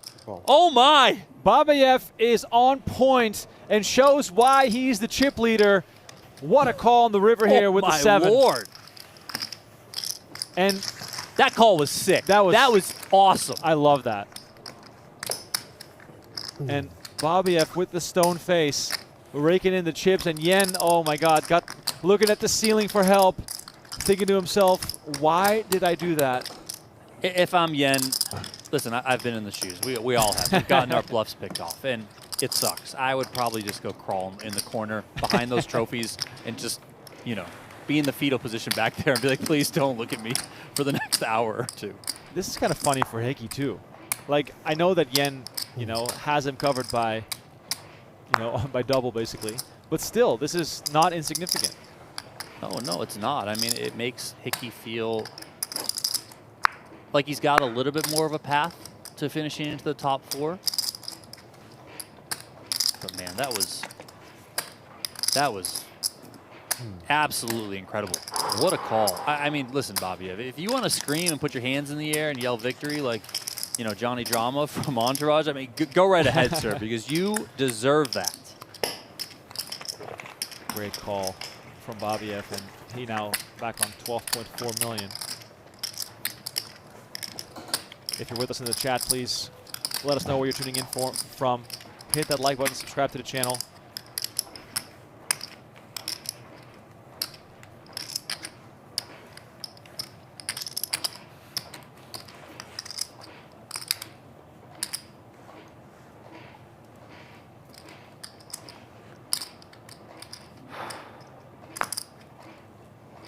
know, I thought Babayev would be able to get his chips back, given the situation, and get back up to 11, 12 million fairly easy. I did not think it would happen in that fashion.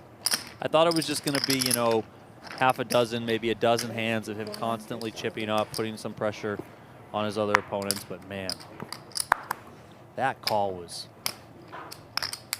just purely above the rim, man. Great stuff.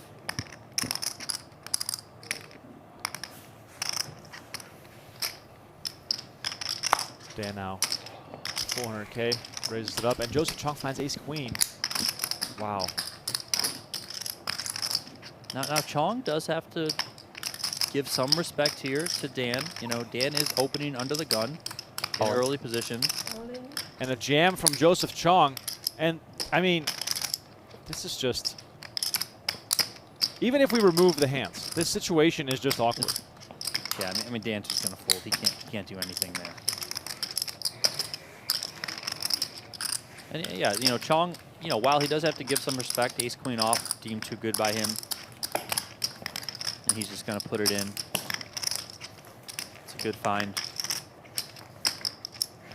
And equally, as Chong has to give some respect to Dan there for having an actual hand and not just firing in chips to raise with nothing, Dan has to give respect to that jam as well. Flash. Did he flash? I didn't see anything.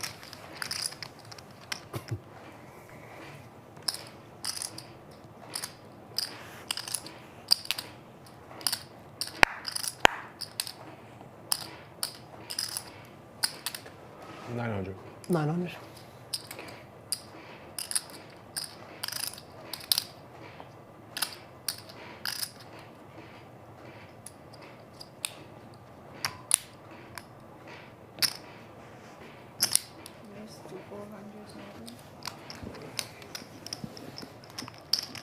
And look at that, we see fives now hit the muck for Yen. You know, again, you know, now that he lost that pot to Babayev, he's going back to more of his old ways, just adhering to the ICM situation and locking down.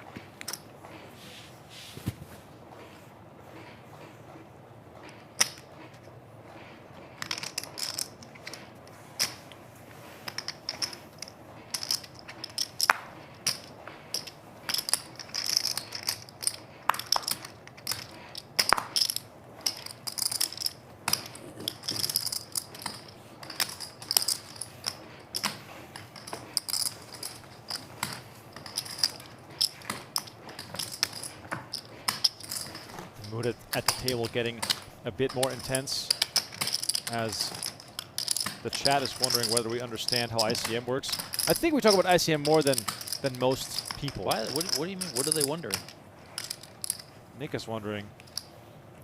Get some announcers that know what ICM is. Have I not mentioned the ICM situation like 17 times I know. today? So Nick, please watch from the start next time. Thanks for tuning in. Please like the video.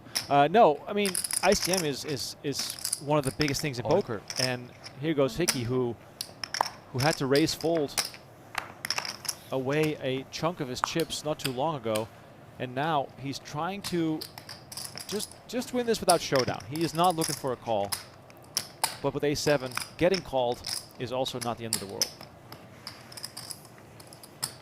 Yeah, Hickey knows next hand he's going to have to put 400K in the middle for sure, which is just about half his stack being committed. A medium ace here. Good enough in this spot. And he goes for it.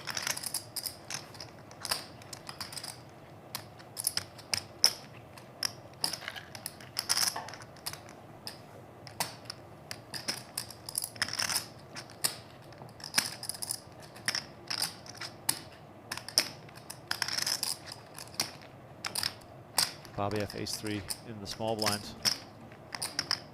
When we're assigning ranges, Ace-3 not looking too hot, and it's a nice fold there. And Yen with king-queen off in the big blind is going to make the call. So we have the two shortest stacks going head-to-head, and Hickey is happy here. He's the favorite. If Yen loses this, he'll be down to just about two big blinds.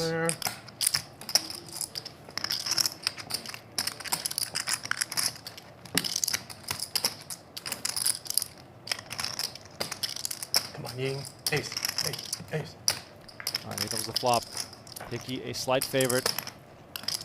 And it comes queen, queen, 8 instead, and that is Jason Hickey all but done for. I don't see it. Oh. Turn card is the 8 of hearts. Good luck. Jeez, man. Okay, man. And that'll do it. Jason Hickey eliminated in 5th place. He'll take home $57,143, and we're down to 4. I was gonna call him. We're all guaranteed $76,591. I wanted him in game. Why would I lose him? Should bet 2 million. What is it? Here's a look at the results and the upcoming payouts. One more elimination, and the final 3 will take home 6 figures. No time banks cost me. I know. Here Yen say How there much he you should have have now? bet 2 million against Babayev when he went to 1.5. Nothing to be concerned about. 2.3 around. Yen up to 12 big blinds now. They're like 6, More right? breathing I'm room like after he 6 took out -ish, yeah. Hickey. Just under. Okay.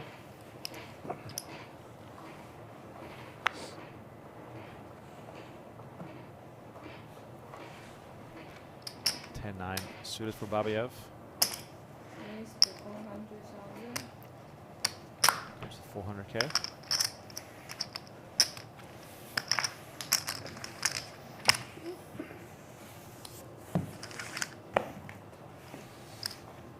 That's enough to take it. Maybe we'll just run good and win this thing. What is it? Just get lucky. Whole tournament. There's no way to do good in tournament if you don't get lucky. You just have to get lucky. Yeah. It doesn't matter how good you are.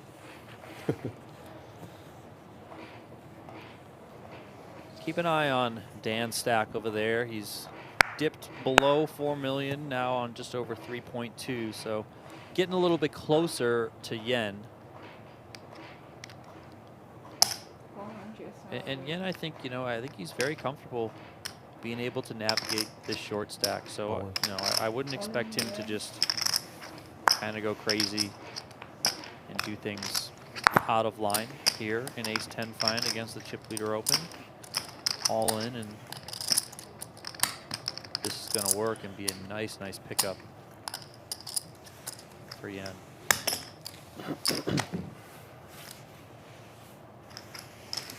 I got so lucky to see a flip against Robert. That was dead. I was like I was close to sure he has like kings, aces. Yeah. And then lucky against the window flip.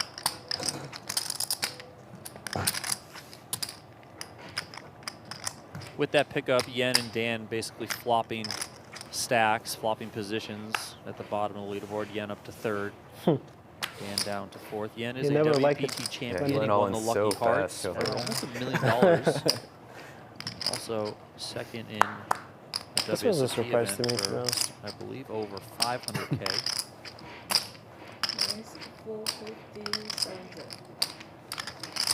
Chong is going to attack here, and Dan finds a nice looking couple of 9s off a little over 14 bigs from the small, and he's going for all of it.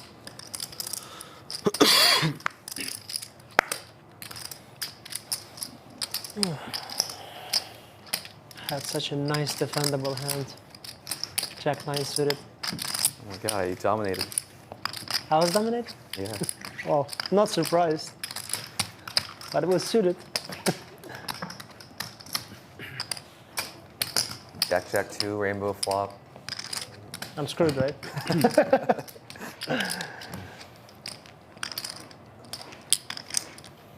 That 3-bet jam and take it for Dan Thanks for puts him defending back my in big front blind of brother. Yen, so those two just kind of flopping back and forth these last couple of hands.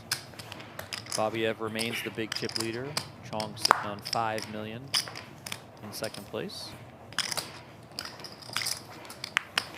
Let's see how aggressive Babayev gets here from the small blind against Yen in the big.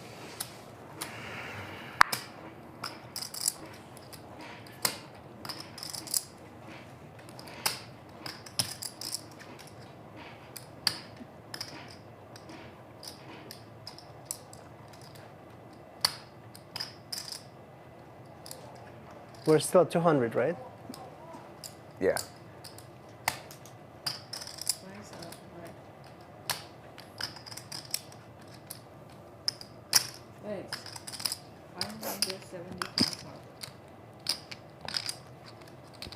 Comes with a raise, and Yen finds an ace, and he's going for it. Snap, fold out of Babayev. Nice pickup once again from Yen. Thank you. You only outplay people pre-flop. Hey, if You that's have your like game, close that's to your 4 game. million Let's now, go. right? 3.5. 3.8. Yeah. Yen not quite peaking yet. He peaked when he found the 4 on the river against Babayev earlier. I think he got right around 4.3, 4.4 million there, but getting close to his peak.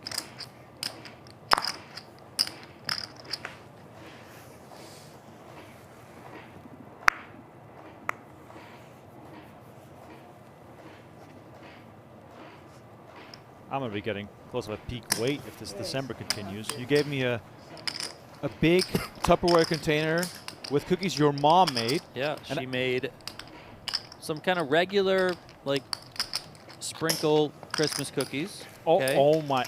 Okay, this is the first time opening it. This the is chocolate balls in there are Yeah. my favorite. The ones on the right, those are called cuccidatis.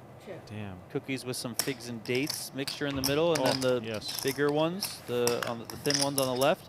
Pizzelles. Pizzelles, elite, absolutely elite. My wife is going to kill me because I also got a gift from my Dutch friend that was waiting for me here at the studio. And for those people who've been to the Netherlands or are aware of it, paper notes and our version of crack cocaine when it comes to the cookie department. It is a December tradition, and I'm probably 10 pounds lighter just because I don't eat them anymore. And here we go. We have basically 2 pounds of it. Oh, lovely. In the Netherlands, they do a Nutri-Score, Donnie. A through E. It's E-rated. Oh, wow. So yes, I'll be eating all of that. Check raise here from Chong, just attacking against what is probably a fairly wide c-bet here from the chip leader Babayev.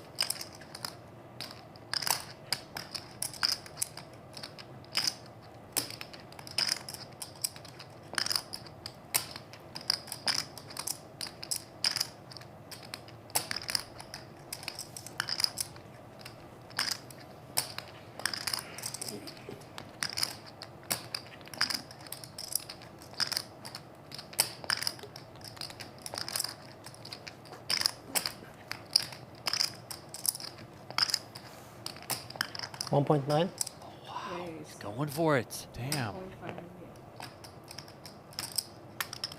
So Babayev made it 500K pre. Chong called. And now. You said 1.5. 5.9. 1.9? Yep. Okay, sorry. Back over the top to 1.9 million. Yes, 1.9. I can't imagine at this stage Chong is going to check raise fold top pair. I know it's, you know, a medium top pair and you can be behind, yes, but I think Chong is probably pretty aware of how capable Babayev can be. And then if you're in Babayev's shoes, I mean, you do block kind of the best top pairs that Chong can have here, or at least some of the best, the 10-9s, the jack, sorry, the 10-9s and the jack 10s of the world. All in.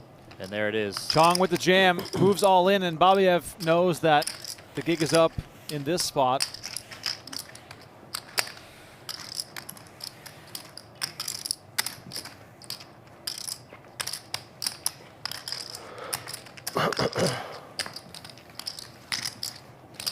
And now that's really going to start to shift the dynamics here, more so than probably any other situation that we've seen so far at this final table. Babayev back below 10 million, Chong up to almost 7.5. Very much now within striking distance of Babayev. Those guys can tangle in some big pots, and if you're now in Babayev's shoes, you can say, like, listen, now this guy can really do some damage to me. So it will get a little trickier to navigate here if you're Babayev. And then, of course, you have Dan and Yen right around 3.6, 3.7 million each. Kind of tied for that last position. And there's no one more dangerous with chips at this table than Joseph Cheong, and he finds pocket jacks on the very next hand.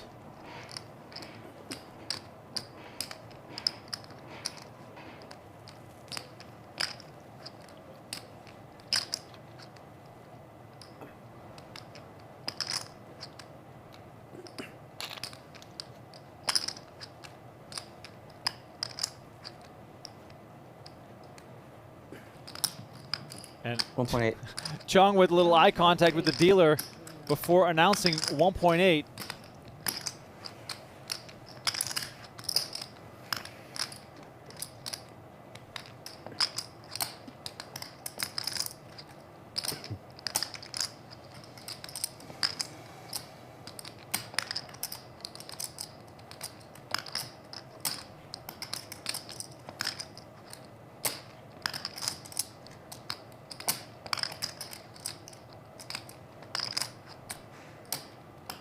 Oh, look at this. Donnie. Babayev above the rim here? What's going on?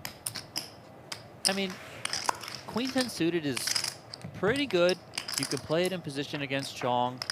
Your stacks are, what, 30 big blinds effective deep? Look, I think flatting here is not the worst situation. You know, you do prevent some abuse from Chong, you know, if he's just deciding to kind of get after you. All in. And Chong just jams right away on 9-5-3 with clubs. And Donnie, we're seeing a shifting of the tides. Yeah, and whereas before, you know, I kind of didn't know if it was kind of saving face or an actual decision for Babayev when he had that Queen 7, which ultimately was a legit decision because he did make the call. Here, I think this is a little bit of just some saving face. I can't imagine he calls this off against Chong. Now, Donnie, what portion of this situation does, or how does, I guess I should say, how does Babayev think about this as far as, is Chong messing with me because he's Joseph Cheong? Or is he thinking, oh, Chong must have a few good hands? And does that matter? Yeah, I mean, listen, Chong's always going to have the ability to be able to mess with you, yes. But, you know, I think Chong can certainly pick up good hands. He knows the situation there. You know, he can have some various club flush draws that put you in a lot of bad shape. He can have overpairs, yes.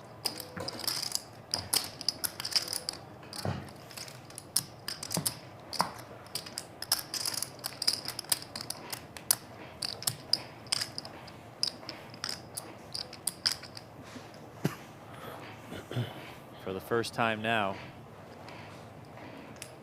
yeah, it's like Babayev is not the chip leader. It's like breaking news.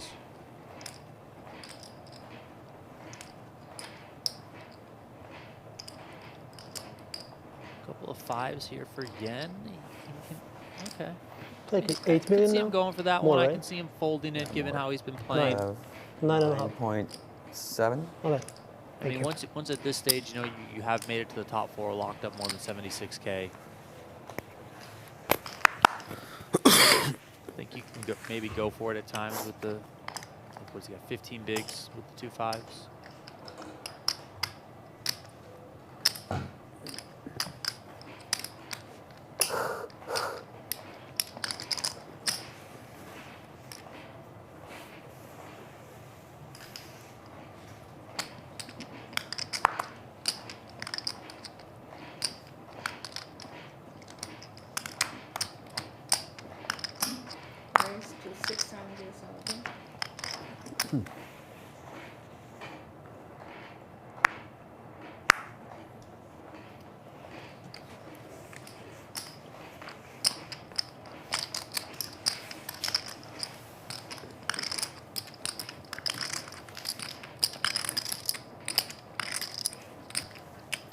Chong had aces there. We didn't get to see it till after, but I mean, Chong now at the 10 million. he's I mean, listen, Chong's obviously playing well, but it's also good to start to go on a little bit of a rush, right? You know, you kind of just sit around not doing too much for the earlier portion of the final table, hoping to catch So you got like 3 million? that heat a little later on, and yeah. he's starting to catch it now. Got that jam through on the flop. Yes, he had the best hand on the 10-4-3 against Babayev. Picked up a very nice pot there. Next one gets the jacks, another nice pot. Even there, just picking something up pre, getting good hands, good distribution in your favor. Joseph Cheong starting to really stretch something out here. All right. And Dan is going to jam. The Dan jam. Oh. Ace-3 suited. Yeah, just given the situation, a couple people behind you, it's just not good enough. The first was really good. That might have been enough. I doubt. I was suited. Mine was suited too. I had hearts. I had diamonds. Hearts win, right? Usually.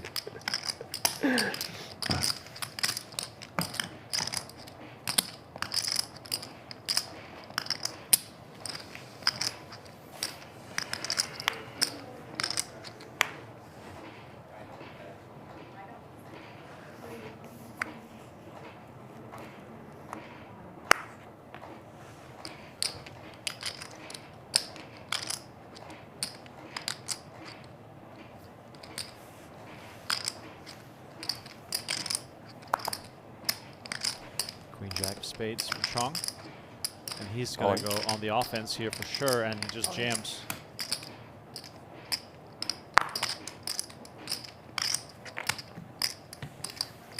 Thank you. Trying to be the live Thank you. one. Thank you.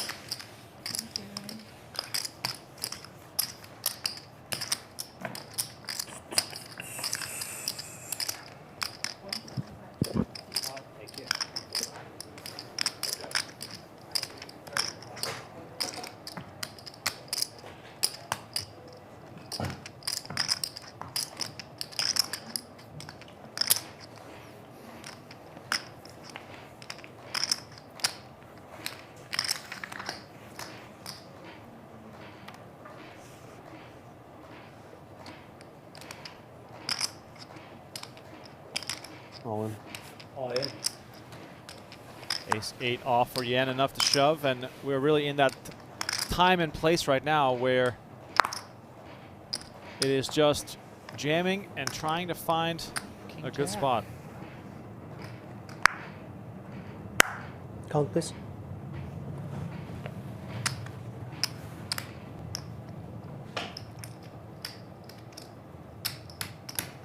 Marion said 150. Certainly don't think this is automatic for Babayev. I think this is close. King Queen, I think he gets in there. King Jack is certainly worth considering. I can kind of see him going either way. I don't really hate a fold. I don't hate a call. It's a tough spot. I mean, I guess flip a coin. Ace Jack? As Jack, I call. I know you do. You always ask me if I have Ace Jack, so I asked you.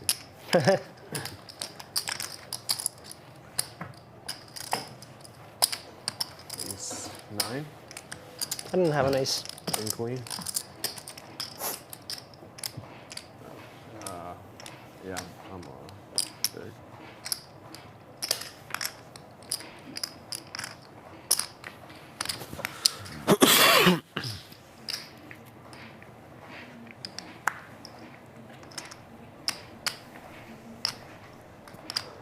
Beauty here for Dan. Ace-9 of spades.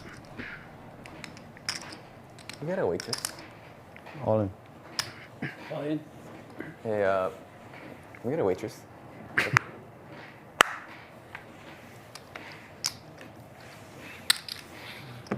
Buttons get.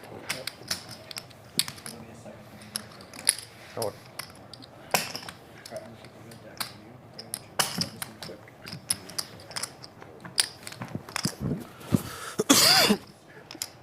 Once again, for just tuning in, the final four guaranteed $76,000 at this final table.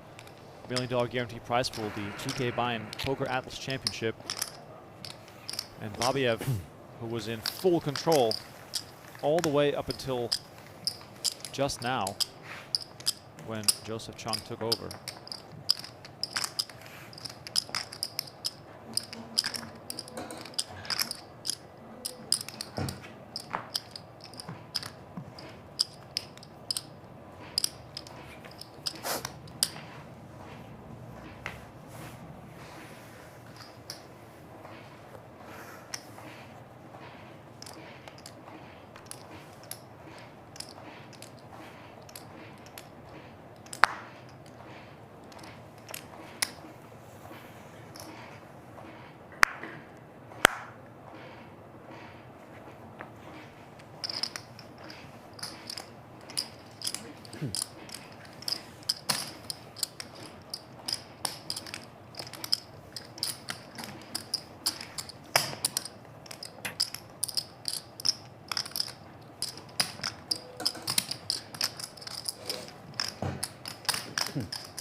You think I'm just going to talk about it. You think people can hear that? I don't know, Donnie. Every like twice a stream, it honestly sounds like they're lifting the Venetian off the ground with the crane, and like they're just gonna go dump it in the desert somewhere. Like I don't know what that is. I mean, is the New York City subway like on the other side of that wall? I was going to say it feels like there's a train running through this building sometimes. Yen here with a jam for 3.1. Babayev opened with ace-9 off, and he's really just getting pushed around. And it's not because they're bluffing him. It's just because he's on the wrong side of things. Yeah, and all the hands that I think he's opened have certainly been opens for him. And he's just kind of running smack dab into it. Another tough spot here. You know, we've seen, and he knows already, you know, he got lucky against him when he had the jacks versus the ace-3, that Yen could shove some worse aces there. He can shove king queens, king jack suited, stuff like that. So it's not just an immediate snap fold from the ace-9, but he is able to get away from it, and good on him.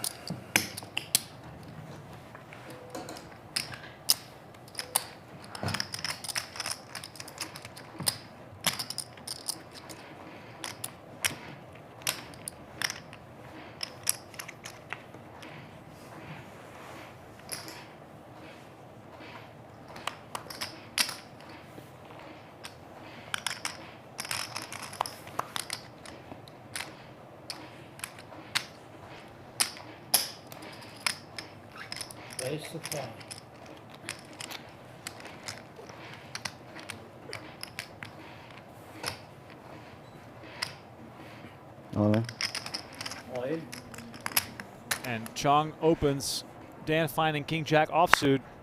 He's going to put it in there for 3.1 million. And Donnie, this is the name of the game now. We're just shove, reshove, steal, waiting for a good moment. Yeah, I mean, the blinds are big enough now. 250K is the big blind stacks, much shallower. You know, even for Chong, like, yeah, he's got the lead and he's able to apply a bit more pressure to his opponents, but one misstep from Chong and things can certainly swing completely the other direction. You know, if Dan doubles through him, or doubles through anyone, if Yen doubles, you know, they're into the chip lead, potentially. So it's just kind of some careful treading all around.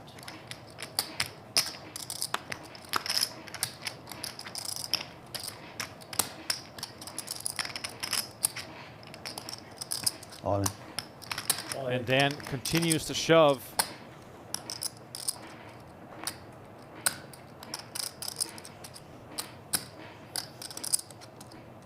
Babayev now with king 10 suited.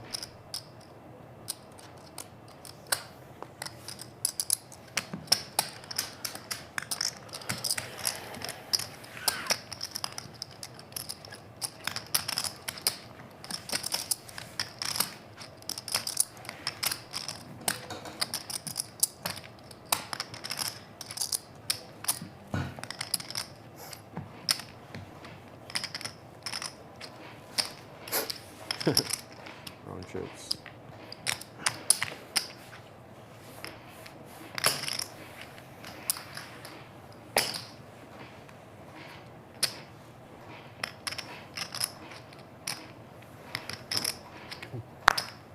Donnie, is there any creativity or craftiness left when you get to this point, or would that just be stepping outside of the conventions of poker?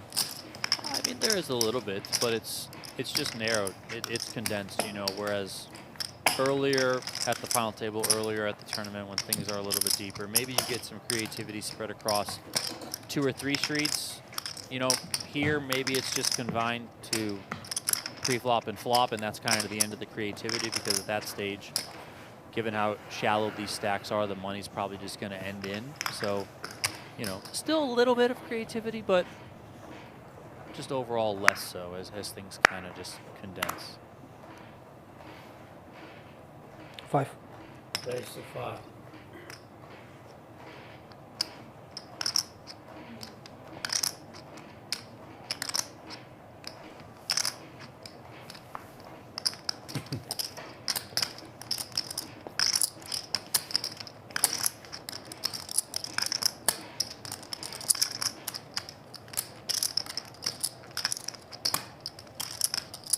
$500K from Babayev, and Dan with the suited King 7. Is this shoving territory with King 7?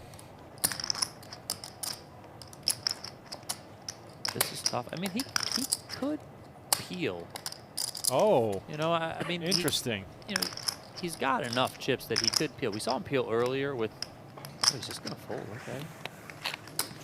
I mean, we saw him peel earlier with Jack 7 suited. Babayev. I think you could just peel the King 7 suited. You know, just kind of hope to flop something really big and ultimately go from it from there.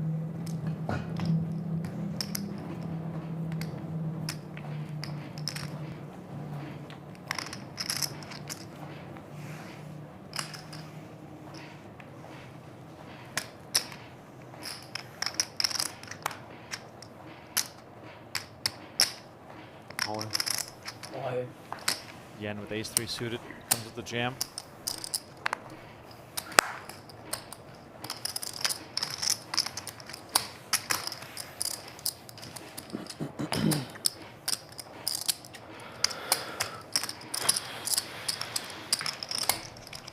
Do you think Babayev is scared, worried, stressed, any of those? Because he has to be thinking back of you know, what his life was like about 30 minutes ago.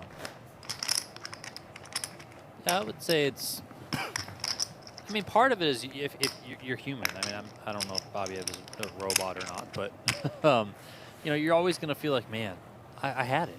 Like I had 12, 13 million. Like I was cruising, right? And a couple things didn't go my way. I made that insane hero call against Yen. That was awesome, right? Like, you know, everything was cooking in my direction, and now it's just gotten away from me. So, of course, it's natural. It's human to think like that. But, you know, I think he's done pretty well, even though he's at his low point that we've seen, to just kind of stay the course. And he still looks focused.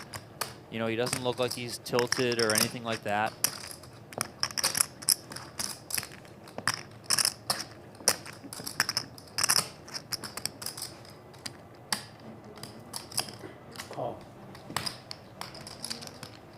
Check. Babayev limps in, Yen with the check. Excellent.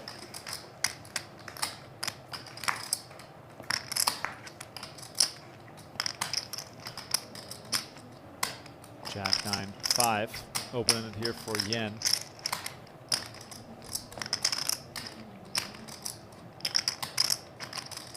Check. Check.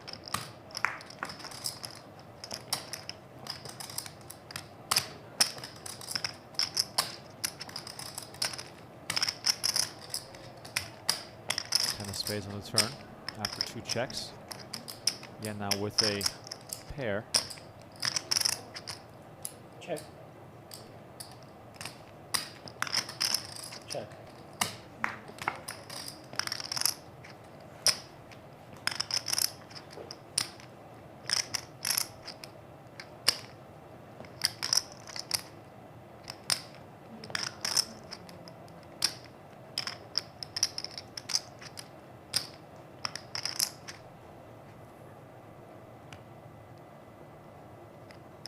Babayev not deeming his king high good enough for showdown, so come up with a bet here. And this is going to quickly call, King of high. course. Yen with an easy call, and Babayev slips down even further, and Joseph Cheong now leading over his 3 opponents who have roughly the same stack. Yeah, can I get a hot coffee? Black coffee? Just a black coffee? Yep. Cappuccino, please. Do you have just regular milk or do you have other? It's out of the machine. Yeah, let's just get cappuccino. Thank you. Do you need any sugar? No. No? Thank you. Thank you.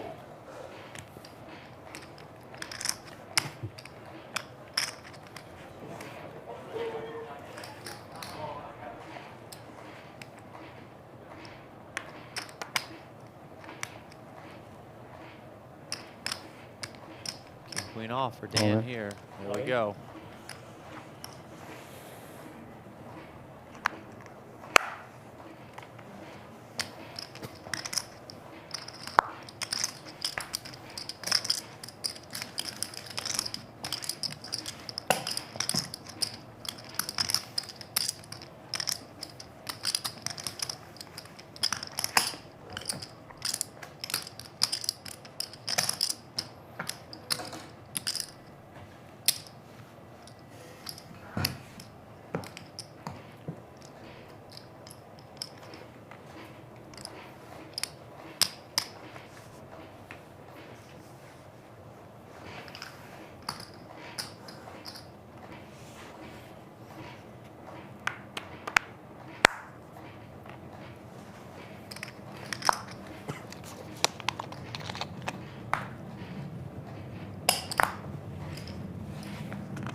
You're on your own, Donnie. I'm going to eat your mom's cookies.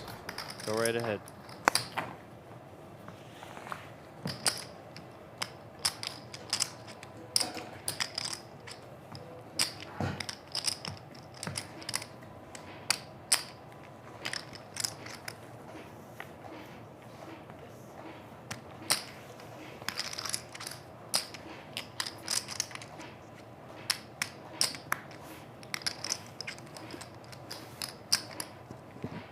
Queen of spades for Joseph Cheong.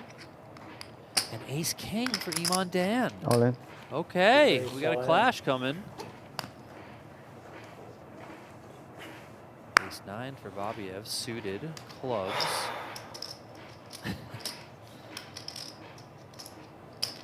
You know, he might have found the 3-bet jam here had Dan gotten out of the way. I think now, yeah, into the muck it goes. Chong's got a decision. 5 King million. queen suited 5. Yeah. might be too good for Chong to get away from. Big shove, though, especially the aforementioned ICM implications must signal to Chong that Dan is willing to wager it all here. His hand must be a bit stronger. Like, what's the worst hand that Dan does this with? Does it do it with King Jack suited? He might, you know, he might do it with Queen Jack suited, Ace 10. You know, I know Ace 10 you're behind, but you don't like totally hate to see Ace 10. I mean, you don't really want to see, obviously, the pairs that crush you, pairs that you're flipping with. I mean, I guess kind of whatever. Hope to get lucky. You know, Ace King, Ace Queen, you'd hate to see. Half Discipline of there these from hands you Chong. guys are jamming on my head. Can't do shit.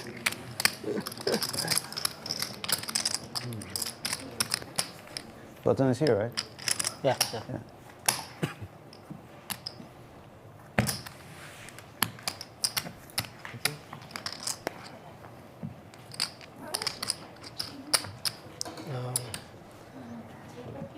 Would be great.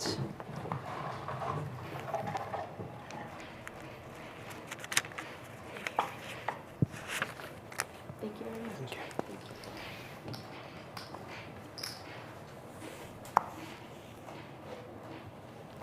Chong gets to look at King Queen again.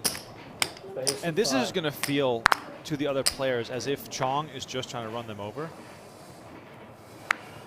But I guess everyone's, you know, playing the game smart. No one's really getting super out of line.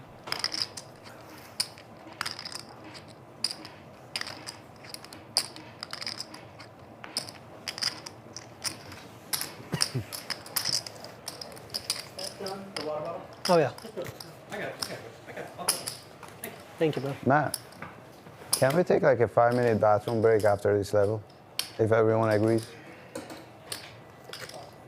Especially if you guys are willing to forego the next break too. You mean a break to eat more cookies? Let's play this game and we'll talk. This thing might not make it home. There you go. Possibility that we're going to do an unscheduled break now. Forego the next one. Ace-8 suited for Dan.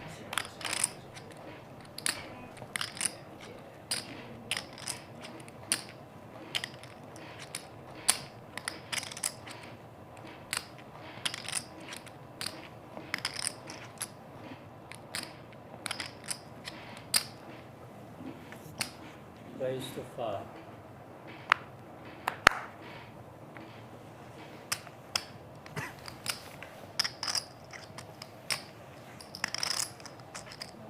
Call. Chong defends with King 9 off. Got more than 1.3 million in the middle. Queen 5-3 rainbow. There is a spade out there.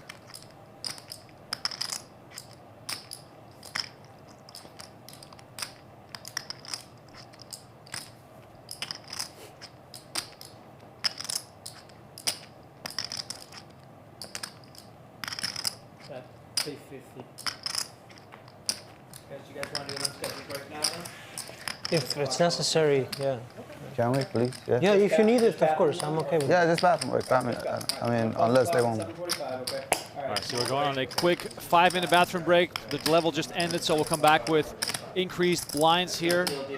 Rem Brinkman, Donnie Peters on the call. Right now? Okay. Final table Thank you. of the Poker yeah. Atlas Championship. We'll see you in about 5.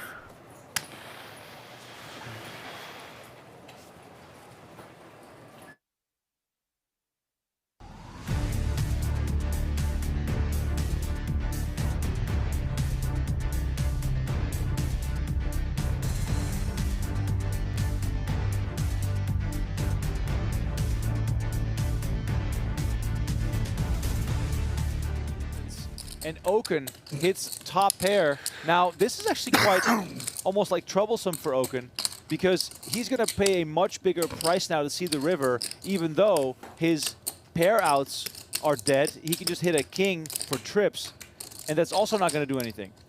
Yeah, well, what might save Oaken here is being in position and what happens with Peter and Isaac. Because if there's a big bet and a raise, Right. you undoubtedly know your flush draw is in bad shape, equity-wise. Peter should be a little more cautious here, but with 2 pair, you know, whatever. But think about, just look at the board. 3, 4, 5, 2 hearts, 2 diamonds. What are all the hands that exist? Peter bets 40,000, and Isaac, with the straight and the flush draw, now has an insane spot. Yeah, you got the monster of all monsters. You can call here, trap, keep Oaken in, let Peter keep betting into you, which is typically okay, or do you get a little excited early and you just force the action? What I was saying about Peter, though, if you think of all the hands that exist, ace deuce makes a straight, 6, 7 makes a straight. There's all these equity flush draws. So when you have all these people in the pot, you got to be cautious that, you know, there's sets, there's straights, there's all these other hands. Even though you have 2 pair, it looks better than it is, really. Especially when you see a guy grabbing 150K in black chips. Brown chips, excuse me. Holy crap. And Isaac moves all in. Oaken with the snap fold. And Peter makes the call. We have 362,000 in the middle, running it twice. Peter looking for a 4 or a 5. And the 5 of diamonds has been folded. 6-7 with the diamonds redraw. Isaac so rough. in a crazy good spot. Wow. You had hearts? King 10 hearts. Running it twice. And I think that's a spot where Peter just needs to think a little bit more. We beat the record of biggest pot in Venetian Poker Live history. Let's go. By over 100,000. Let's go. Matt Berkey, move over. We got a new captain in town here. It's not over though. It could be chops. Okay, fair. I'll give you that. 259 was the previous biggest pot. Wasserson versus Berkey. Right now, running it twice. First one. Oh my God! I thought that was 4 clubs for a second. First one goes to Isaac. He now on a free roll. River card. Queen of clubs. It's a scoop. Isaac wins the biggest pot in Venetian Poker Live history. $362,000. What a crazy, crazy hand. Cash game players, Tommy's back with some exciting December cash game promotion news. You're going to want to join us all month long in December for our card of the month, Queens.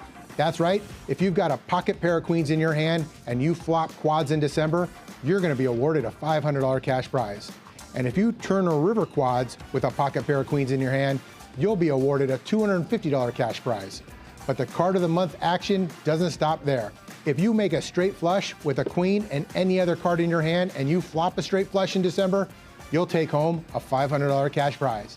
And if you make a straight flush on the turn of the river with a queen and any other card in your hand, you'll be awarded a $250 cash prize. That's right, card of the month in December, Queens. Join us all month long. We can't wait to see you in December. But in the grand scheme of things, that's not that long. And he's really risen to the top. You know, he plays the biggest cash games. He'll fire the biggest tourneys. And he's been successful. Yeah, and in terms of like popularity, getting invites to stream games like this one, you know, being a name that draws audience members in, all that sort of stuff. Like Mike is up there. Stop to take a picture.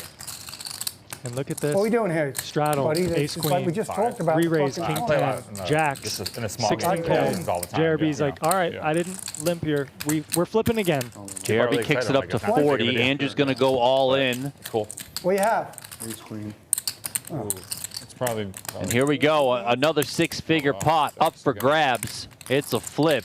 JRB, ace queen O against the 2 red jacks for Andrew, which he had the 2 red jacks before, right? Yeah, he did. Against aces. Luckily, he's just 50 or 60-40 almost, but he's pouting. What's the pout face Is mean? that some foreshadowing with the sad face already? I mean, buddy, look, you got aces and now you got ace queens. I mean, you know. I mean, you peel off right away. Ace 3 deuce. That's so sad. Good for JRB. King on the turn. Needs to fade a jack here. And he does. You hate losing the first one when you're running it twice, Donnie. You just hate.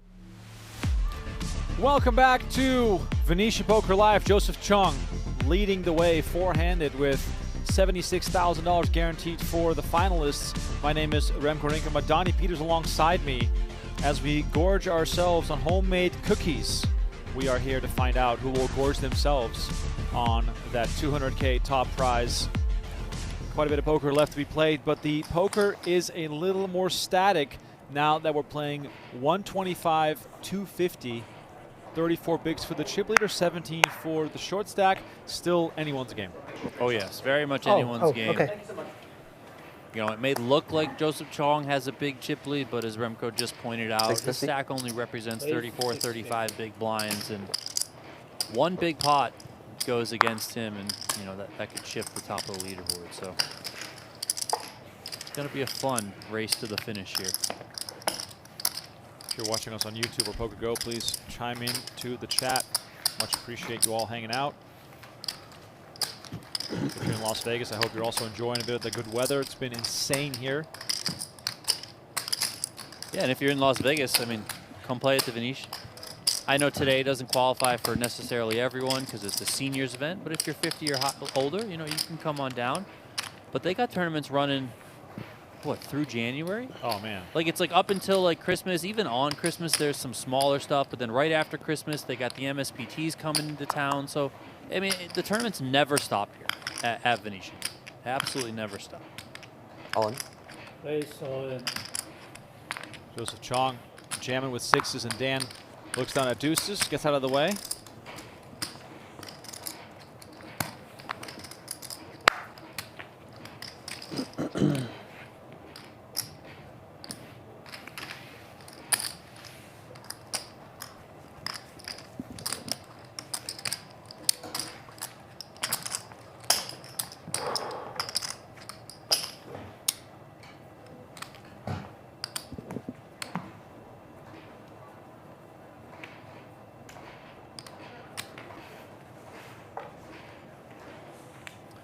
Yeah, this seniors event that's running now, $800 buy-in, $500K guaranteed. That's for the seniors event. Kicked off yesterday, running through the 16th. Coming up December 18th, an $1,100 ultimate stack, $500K guarantee in that one, the 18th through the 21st. And then I mentioned that MSPT stuff coming into town. That happens. The MSPT is $1,600 buy-in, $500K guarantee, January 1st through 4th. The bunch is in that window. They got an $1,100, $300K guarantee, a $300 buy-in, $125 guarantee, $125K guarantee, excuse me, $250, $100K guarantee. So tons of stuff here at Venetian.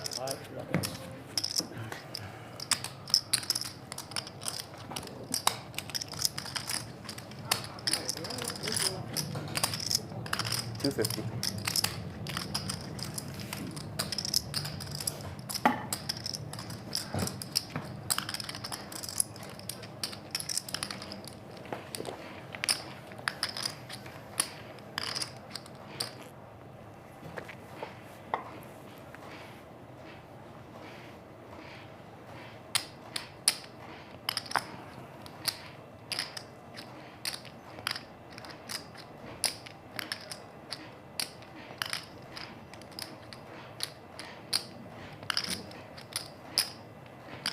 A 6 suited for Dan should be a raise for him.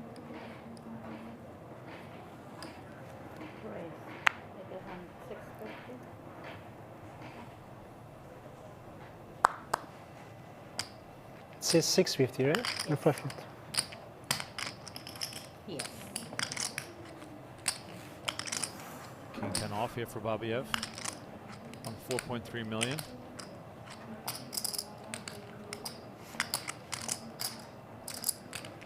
You know, we saw Dan come in with a little bit of a larger sizing above just a min raise much earlier. I think it was pre-break, or the earlier break, not the last one, where he had 2 6s. So I wonder if Babayev was maybe had some information there and was thinking about possibly stuffing it there. And Chong comes with the Why jam. wouldn't you do that? No, you ain't got cards either.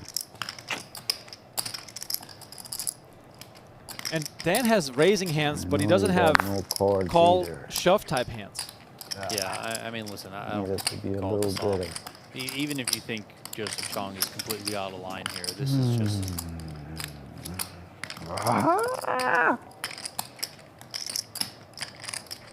This has to just be a little bit of saving face there. Winning hand. It's also Better just cards annoying. For sure. I don't know Well, yeah, about of course winning it's hand. annoying.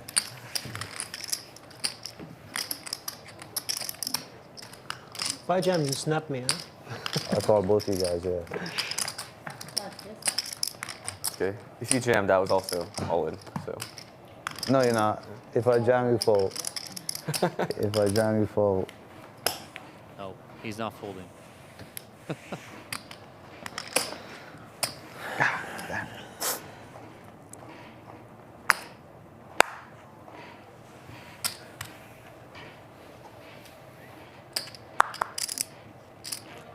$650. 650, raise.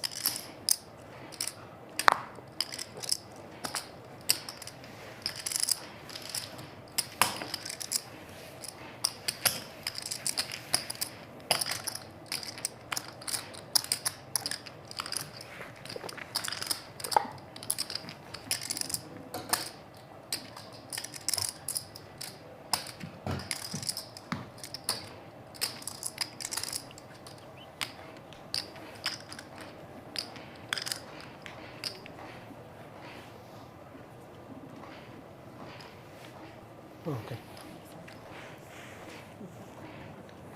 He's on a put together with you.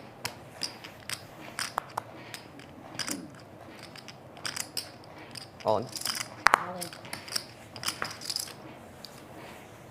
Chong jamming, King 10, and Babayev with King 10 in the big blind. And Donnie, Babayev is like visibly frustrated here. Like he probably had already thought about, you know, how he was going to play heads up, and now he has to worry about, am I going to be out and forth? Yeah, and this here is a fairly close spot. You know, I agree with the fold there, but you know, you probably do have some thoughts that Chong's getting I want blinds to a go bit even bigger. aggressive. You I don't know, wanna he's be going to doing be it. in I there wanna with just like go the all queen in. jacks, the jack tens of the No- world, no more maybe even a hand 650. like a 10-9 suited that No doesn't more want to raise 650. and call off, but you can just put it in there if somebody picks up a hand. Okay, this let's over with. C5, run the equity. And Babayev knows that, but again, you know, you don't really want to be calling off your tournament life with king 10 off.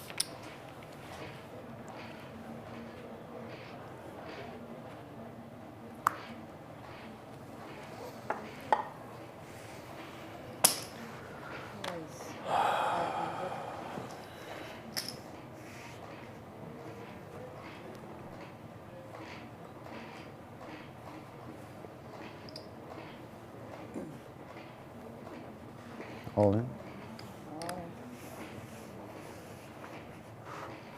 Oh, look at this. Chong raise, king, queen. Oh, wow. Dan finds queens, and Babayev, ace, king of clubs. He is not going to be putting this suited ace in the muck. About 3.2 million. Babayev finally with a chance to get some money back.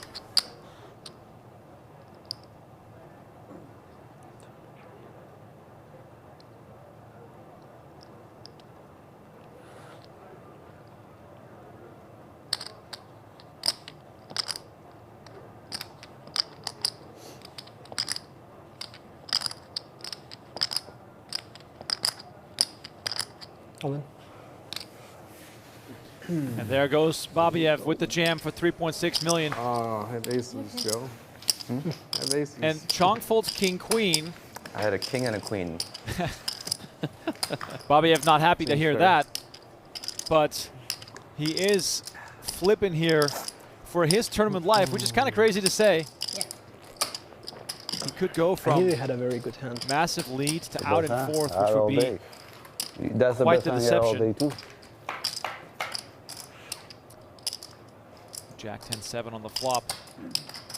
Backdoor clubs. Yeah, looking for ace, king, queen. No backdoor clubs. One card away from elimination. River card is the 9 of diamonds, and that is it. Good luck, boys. He had 50% of the chips in play with 7 players remaining, but ultimately he finds himself on the rail in 4th place after a very unfortunate hour of poker in which he could get nothing going. GG, sir. I just ripped my king queen. Yeah, just rip it. Oh yeah, you must have. I made it straight. I'm surprised you didn't rip it. If you rip it, it's over. Tournament It's is over. Yeah.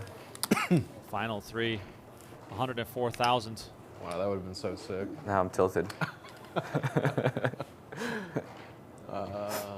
3-3. 3-3. Yeah.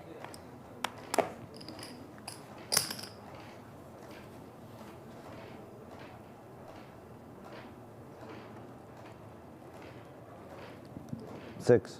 600. All in. All in. All in and a call. All in and a call in the very Classic next flip. hand. Dan versus Lucky Yen, down. A6 versus 5s. You have been pretty good at these. Yeah. Dan said he wouldn't have folded a6 suited last times to Babayev or Yen, and here he gets the opportunity, makes the call, and we got a race. We can get this thing down to heads-up play if Dan finds a way to win. And it comes 8-6 deuce. Dan pairs Straight his spade. 6, and Yen now looking for a backdoor straight or a 5. His straight outs are gone, so it's a 5 and a 5 only, or we will be down to heads-up play. River card is the 8 of diamonds, and that is it. Okay, man. Alexander Yen GG. busts in 3rd place, Good luck. taking home $104,000, and we now heads up between Joseph Cheong and Iman We're gonna Dan. play heads up side by side like this. No, I don't think so. 143,000 Yeah, fix it, for fix it. second, We're gonna come over and 200K for first. There's a look at the payouts. Huge heads-up battle here. Nearly $60,000 on the line for that 2K buy-in. Pretty epic situation for both players, but especially for Joseph Cheong. Oh, we are? just another day at the office. We're going on a quick little break to move some chips around. I'm told the break is less than 4 minutes. So let's get these guys situated so we can get heads-up action underway. Thank you all so much for tuning in. We'll be back in just a few minutes for the conclusion of the PokerAtlas Championship with $200K on the line.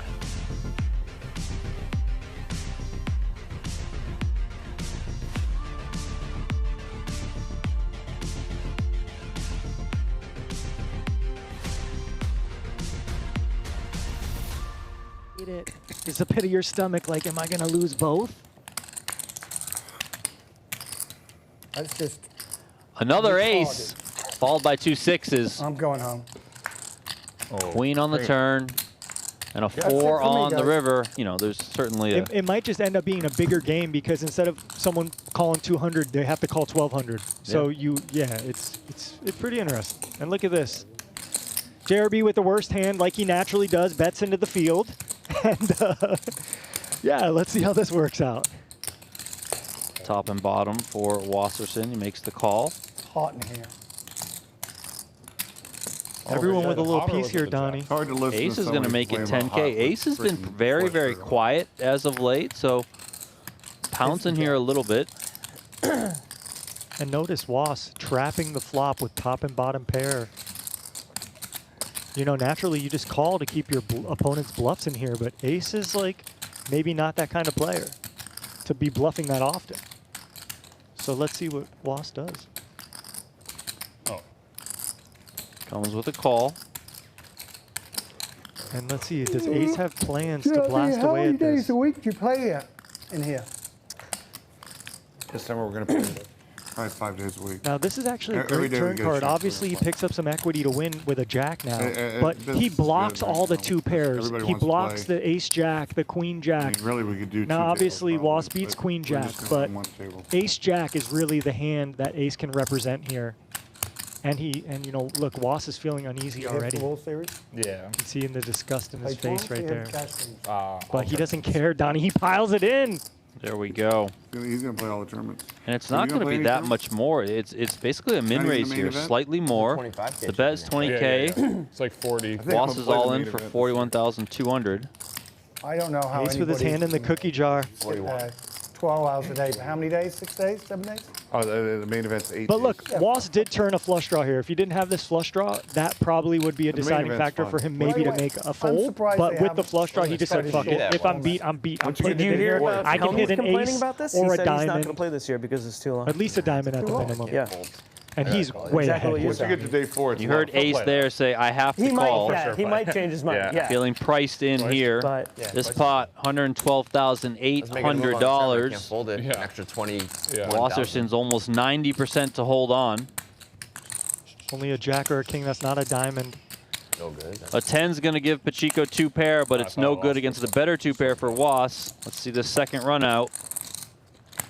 It is the 4 of clubs, so a scoop there for Wasserson. Like a young talent, we don't need a Crusoe. You No, know, we're not because we're not like about to win it. It was a good trade for everyone. Yeah. Doesn't happen Big, often, but it big was. flop Yeah. here, Donnie. Here we go. Yeah. 8-5-4. They're just so bad. Mike's They got got screwed in top this 2. lottery, huh? Yeah. Ace has I think if a we won, straight like, draw one more game, we and would've clubs. Lost one more Broisky, game. the pre-flop Yeah. aggressor, is going to continue for 6K here with bottom pair.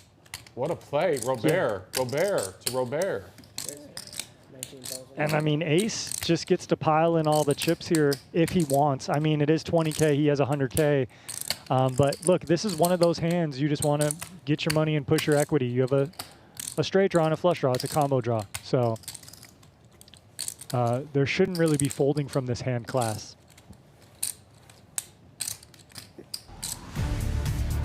Welcome back one final time to Venetian Poker Live. Iman Dan and Joseph Cheong going heads up for the title and the 200K top prize that comes with, obviously, Mr. Atlas himself, the trophy on the table right now. We'll check if that's real glass. I don't know. Hard to tell. Could be plexiglass. Either way, it looks phenomenal. This is Donnie One of those trophies that every poker player wants to have on the mantle. I was not familiar with your game, Poker Atlas, because that is one heck of a trophy. I love it. I absolutely love it. All right, we have heads of action underway. Hand number one, Chong calling, Dan checking. 5-7 jack, rainbow flop, inside straight draw here for Chong. Dan with ace high out in front.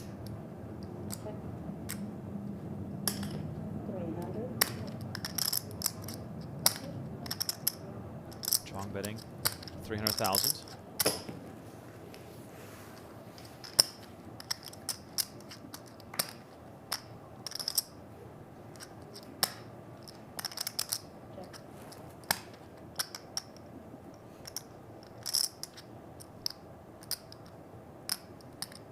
$1.1. 1.1.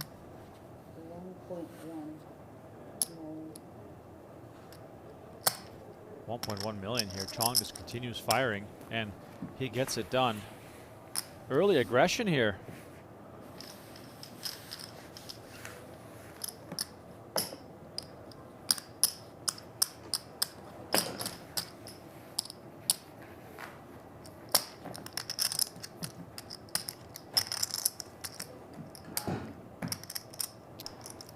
Donnie, do you think that one of these players has a clear edge, or is this just, you know, too close, too shallow, too tough? I mean, my first reaction is that Chong probably has a little bit of an edge here. Now, maybe that's mitigated by the fact that he started this heads-up match second in chips. But if you just want to look at resumes, you know, Chong's got the resume over Iman Dan, which, Dan, excuse me, he's played well the entire final table, so it's not that he's undeserving in any right to be here. But Joseph Cheong, we know he's been on big stages before. We know he's come through when it matters the most, and he's come out on top. So I would probably give the slight edge to him. The only victory that I see on Dan's resume is from earlier this year, but it's kind of on the smaller side of things. Down at Hollywood, Florida, at Seminole, he won a 1K for $18,500.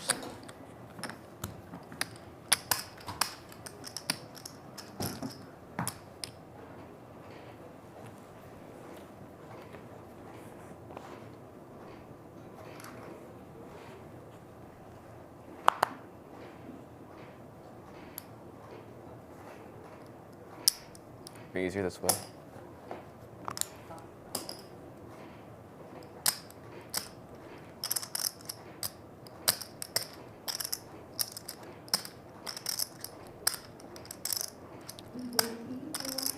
The name of the game is all about not giving up your big blind.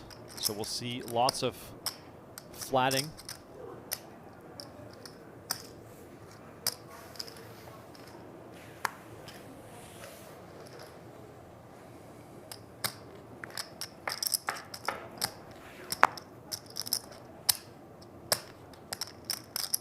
Ace deuce 10 with two spades. Chong flops top pair. Dan here the razor to 900,000. This could get costly quickly. 650. Yeah, a flop that Dan probably feels pretty comfortable representing here, being that pre-flop raiser. He can connect with the ace quite a bit. He could also have some kind of natural continues with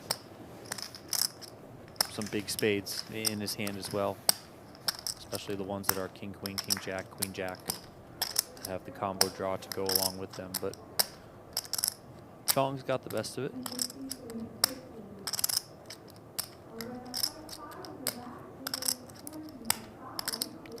$3.4 million.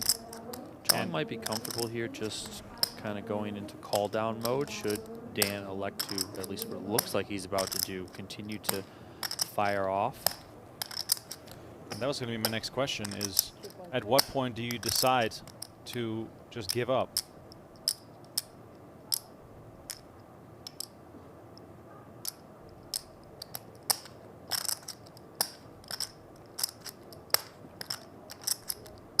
This is a big bet here. 2.3 million, around what, 65% pot, something like that. And Chong makes the call.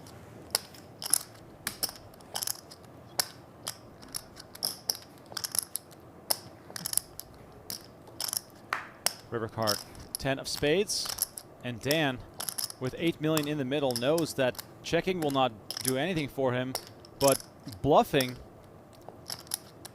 might be an even bigger disaster. Yeah, I think this card favors Chong more so than it does Dan. You know, Chong could have some 10s in his range. He can certainly have spades as well, and he can have decent aces. So Dan, you know, with that river card, just really has to shut it down. He does check back from Chong, and nice pot going his way. Yeah, nice pot. I mean, all of a sudden, he takes a generous chip lead, 15 million to 9.6. Joseph Cheong in control.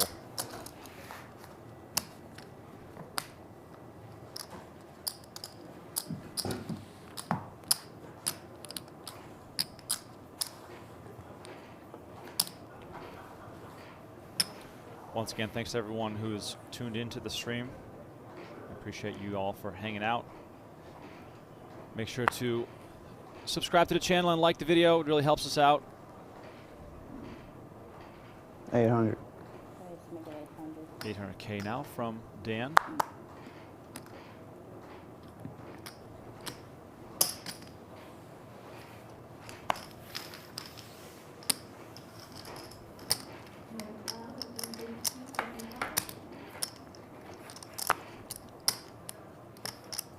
Queen deuce 5.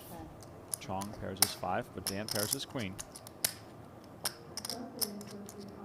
Yeah, probably a bottom of range defend here from Chong, facing almost 3x from Dan, and now both players flopping a pair. We of course know in heads up play, flopping any sort of pair, any sort of connectivity, you're likely going to be putting some more money in, and that's what we see here with a check call of 550. 3 of spades on the turn. With a hand this strong, Donnie, we just go 3 streets unless something crazy develops. Yeah, I mean, I could see another bet. I think Dan might figure he might have just a 2-street hand. So check back, turn, bet river, bet turn, check back river. You know, obviously depending on what the river is. 600K here. This is just a block from Chong. You know, he kind of wants to get to showdown. Maybe there's some world where, because that check back on the turn after a bet and a raise pre-flop, then, you know, maybe Dan can make somewhat of an ambitious call with an ace-3 or an ace-deuce. 1.7. 1.7 raise. And Dan sees right through this and is going to raise it up. I love this. Nice raise to 1.7 million. Now, what hands does Dan target I could still call? Are we just thinking of 8s in this case? Probably not so much 8s, just because he did call the flop bet. So, like, what kind of 8s does he have in his range? I mean, I guess maybe like 7, 8 of hearts, 7, 8 of clubs. But I would say this is targeting a 5, a deuce. Wow, and Chong makes the call. Terrific bit of value for Dan, who looks over at Chong to sort of say, like, look, buddy, I'm not done yet.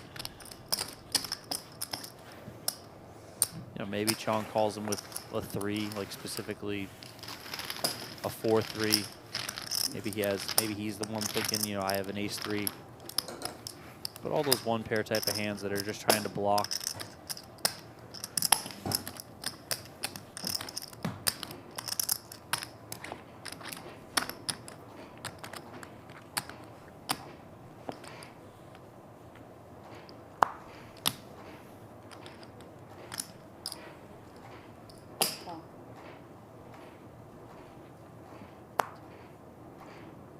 Chong limps in again with ace-8.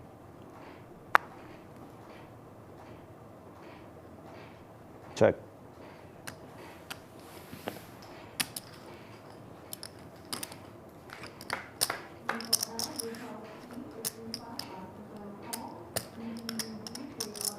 Check.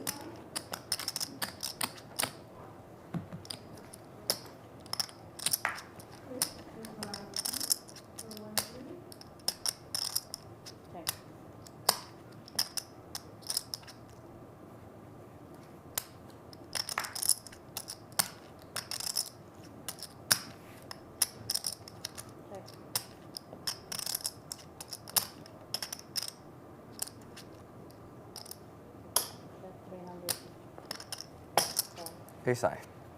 Deuces. Deuces will win. And Iman Dan now back in the lead.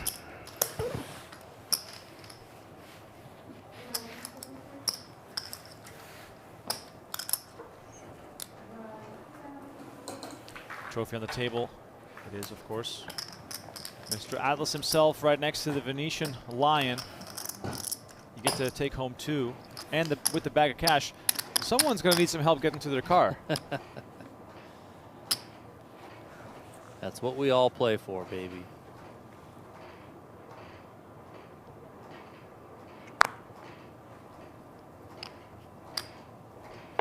Dan on the button, limping in this time. Chong with king 5, looking pretty strong. Just going to check back.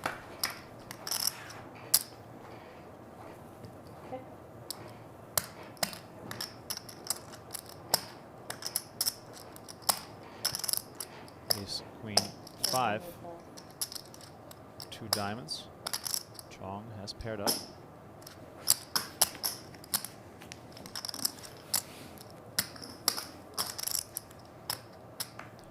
Six of hearts on the turn.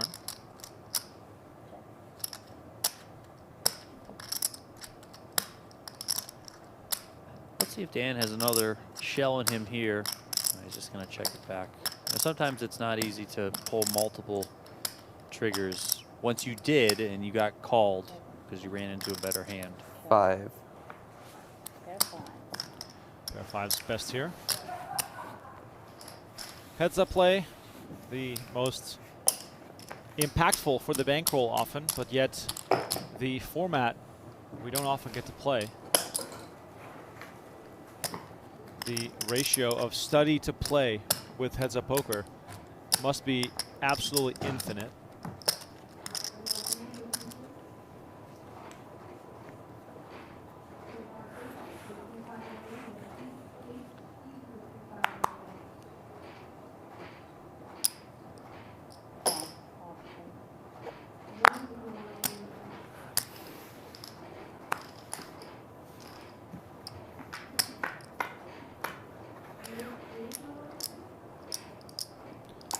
Have some fun here.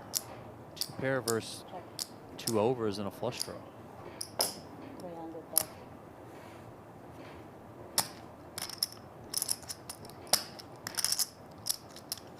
Dan's got options here. You know, he can come check call, he can come check raise. Make it 1 million.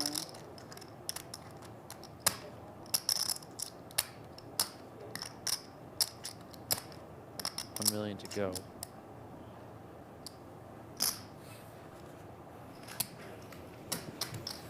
Call made. Almost 3 million out there. 9 of spades on the turn. Wow. Joseph Cheong catches the 9 to go along with his 4. Now Dan can have, you know, he can have some deuces in his check raising range here. He could also have some 4s, I would imagine. So that 9 on the turn does help Chong in that sense.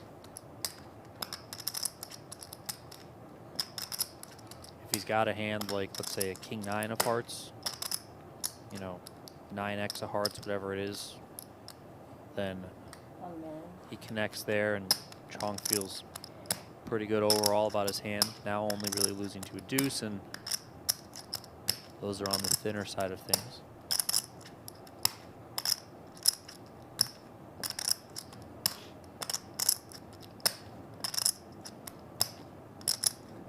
Third pot here on the turn from Chong.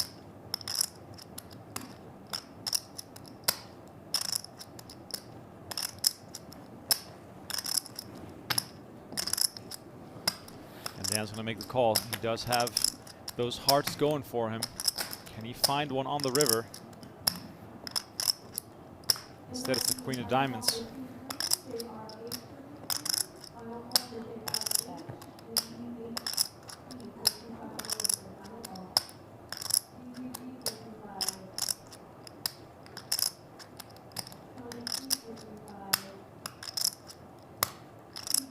$4.9 million in the middle. Chong with the check mark. 78 hands into this final table. Yeah, and I think Chong's got a pretty easy value bet here. You can target 4s. Whether or not they were better or worse than you on the flop doesn't matter at this stage. 3.4. You connected on the turn to make a better 2 pair, so you're feeling good there. Maybe he's got 9x of hearts in there. That connected. You know, you're only really worried about like queen x of hearts. That came with a check raise and then connected on that river, but Chong gets it through. Uncalled. And now we got the chip lead swinging back the other. Yeah, that's what you get with blinds this big. Every hand is just as meaningful as the next.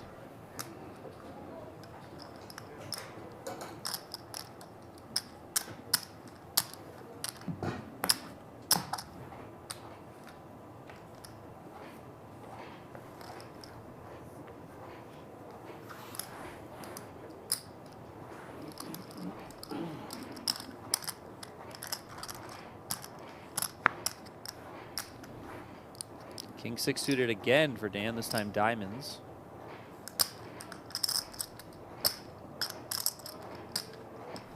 $800. Raise. 800. Chong defends the Jack-9 off.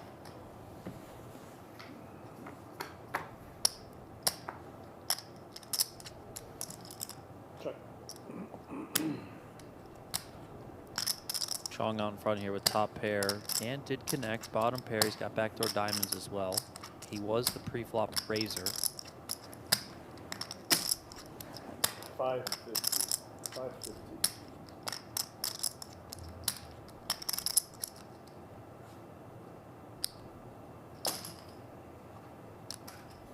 Call.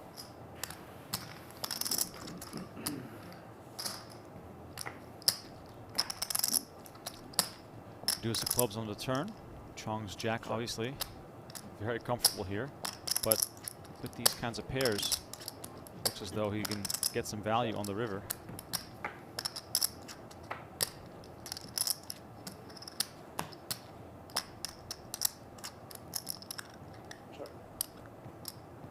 Jack.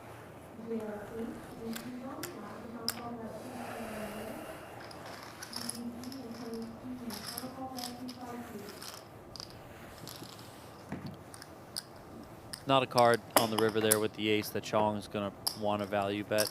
Probably value bets anything other than an ace or a king. Queen, maybe sometimes, maybe not. But certainly anything lower than a jack, I would expect Chong to come with a value bet there. But that ace can connect with a lot of Dan's range. So just going to check, likely check call should Dan elect to bet. And I believe Chong has taken a 100% limp the button.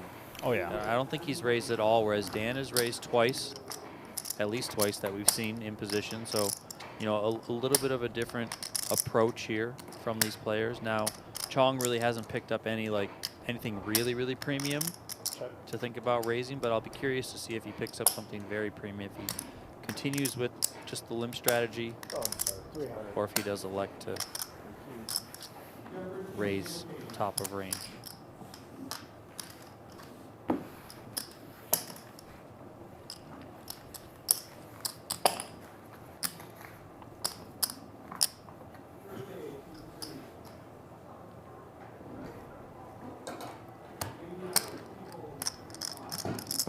Chong now up over 16 million, almost 2-to-1 in chips.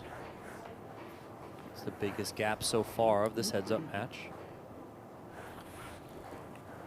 Very pretty queen 10 of diamonds here for Dan.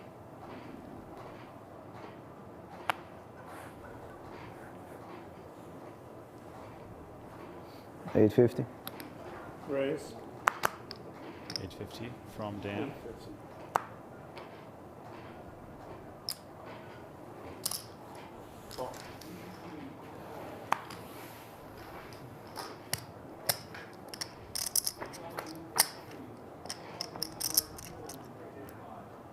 Check. Just bad luck on this flop for Dan. He's got Chong dominated, but Chong finds that 7. Check. And another one for good measure, just to leave Dan drawing dead.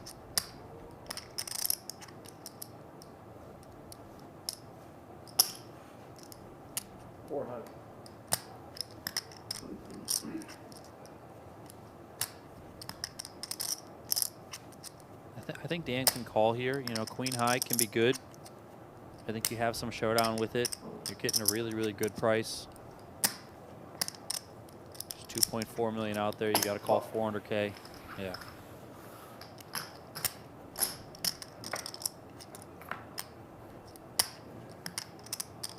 Another deuce on the end.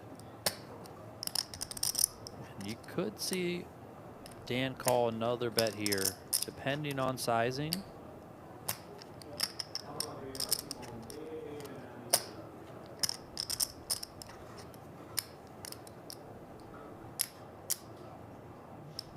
All in. All in. Well, I don't think he's calling that, but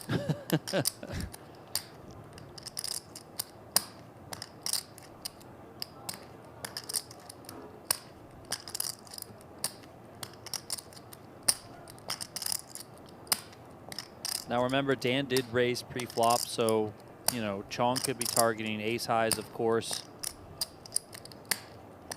If he's got a hand that's an ace deuce specifically, the underfull, you know, you can target that. Maybe he's got king 5 suited, you know, something like that. Then again, he did check back the flop, so maybe that's a little less likely. So maybe you get a really ambitious call from a king high. Either way, Chong collects that pot up over 17 million.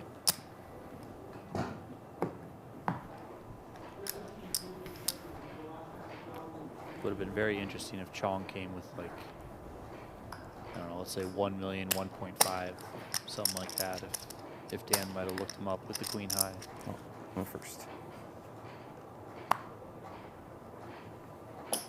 Call.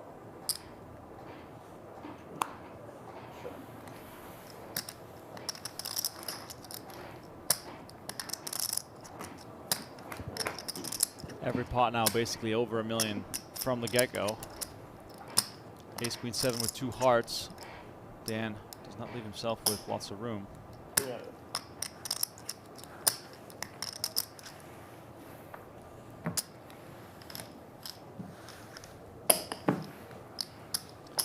Chong really started to pull away with this one now. You know, we've of course seen card distribution is going in his favor, but also playing very well, and just about a 3-to-1 lead in his favor.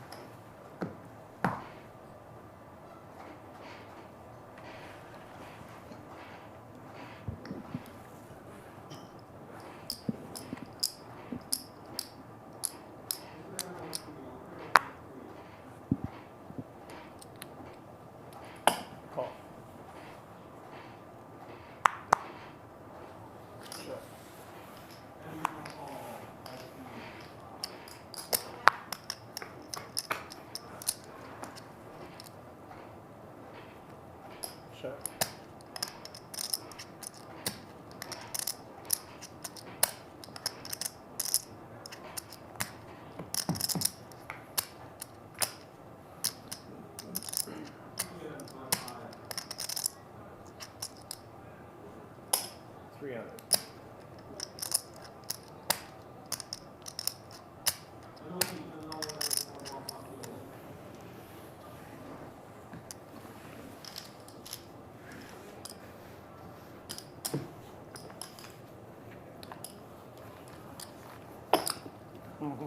And I am curious, you know, the body language doctor in me always tends to, you know, admittedly maybe read too much into this stuff, but you know, Iman Dan kind of slunched over at his table, looking a little, yeah, definitely, a little slower. You know, less pep in his step. You know, is that just because things haven't been going his way? I mean, which yes, it hasn't been going your way, but is it actually getting to you? Is what I'm getting at here. And you know, you never want to give any player, whether it's an experienced or an inexperienced player, you know, kind of that added advantage. And he just rips in the queen-3 suited here. Chong with an ace. Yeah, that's the face of someone who. Now this is probably too much. 20 bigs here for Dan, and also like I think Chong probably recognizes that. Listen, I'm very much in control. Even if he rolls over king-queen and shows me the hand, like, do I want to get into like the 60-40s right now? You know, I'm really just chipping away. It's kind of just pot after pot is going in my direction. I'm up over 18 million. I got a 3-1 lead over my opponent. Nothing has really shown me that I should be willing to kind of increase the variance here. So, you know, I think that's a good fold by Chong, even though we obviously see that he did put the best hand in the monk.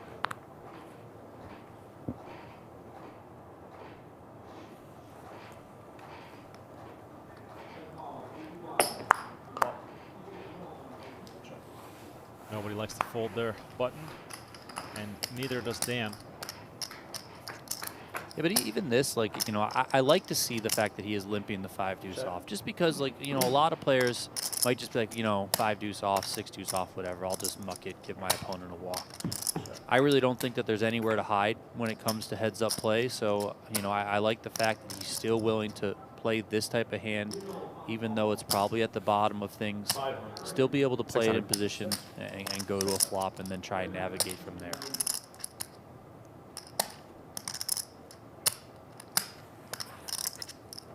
You know, I just don't think when you have stakes this high, big blind ante in play, you can really give up a lot in position. So try and play all the hands in position that you can.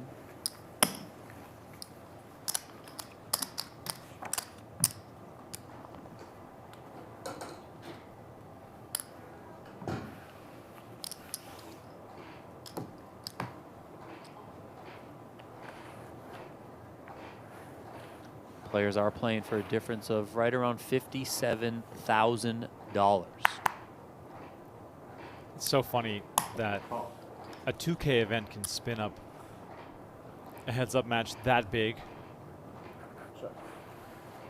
I'd be okay playing a tournament for 2K. I'm not okay playing heads-up for almost 60. And they do allow deals and chops here at Venetian. You know, we have heard nothing of the like. So, you know, as far as we're concerned, these guys are just playing it out, which is, you know, that's good. It's good to see. Just the purest form of competition.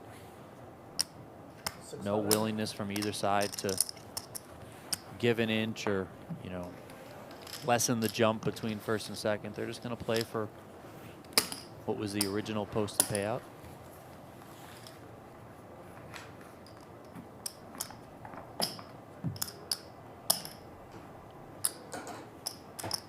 Chong now is ever so close to 19 million. I mean, it's right there. 19 million to 5.6 is a dream scenario.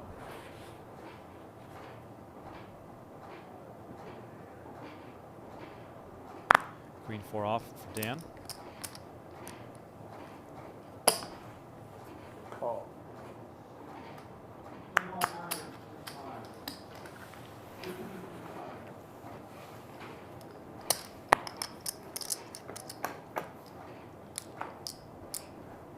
Nine deuce deuce on the flop here. A little stab could maybe get it done.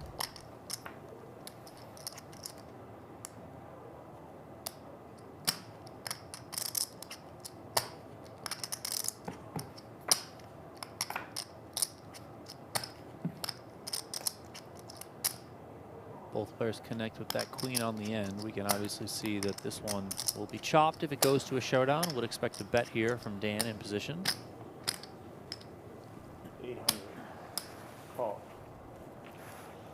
800K in the call. They're going to chop it up.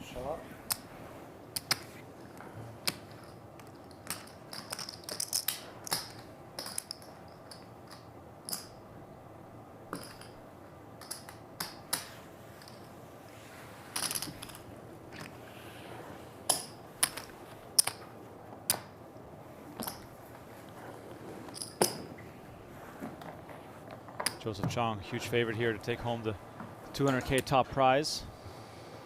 With lines this big, all it takes is a crafty little double up to make this a real match again.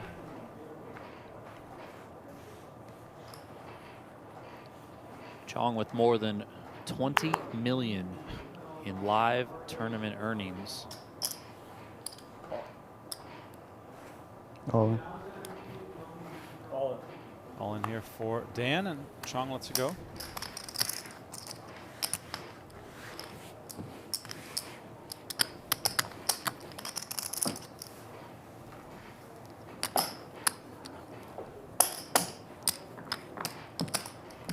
Chong's first cash, according to Hendon Mob, was 2009.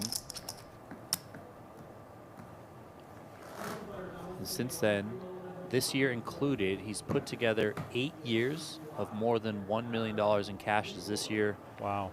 No matter what happens here, he's already cashed for at least 1.1 million. Of course, back in 2010, when he got third in the WSOP main event behind Jonathan Duhamel and John Reisner.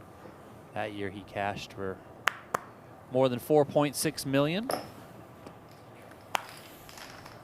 And I know it's December 13th.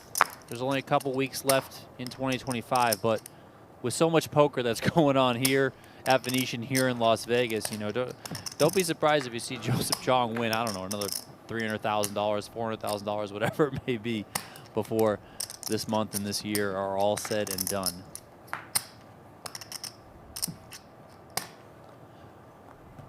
Both the players here playing the Same. board. Chop it up again.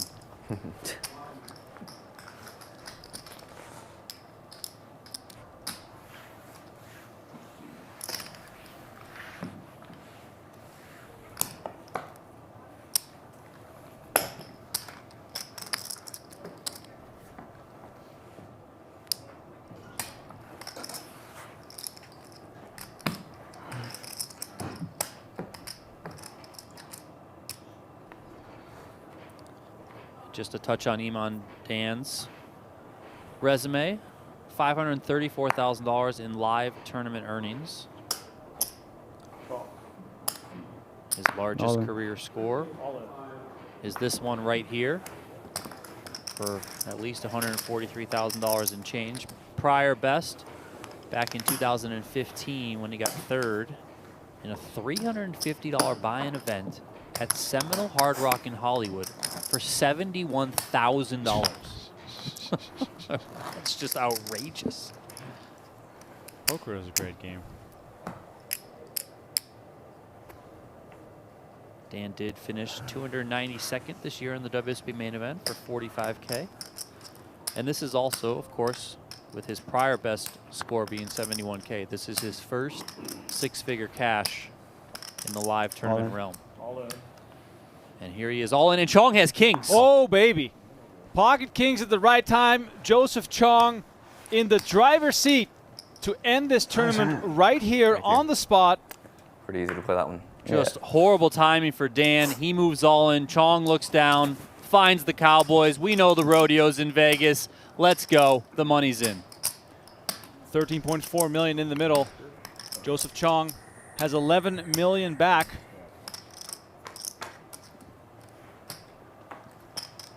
$10, $5, $9. That is some life. Not a bad start if you're holding Queen 10.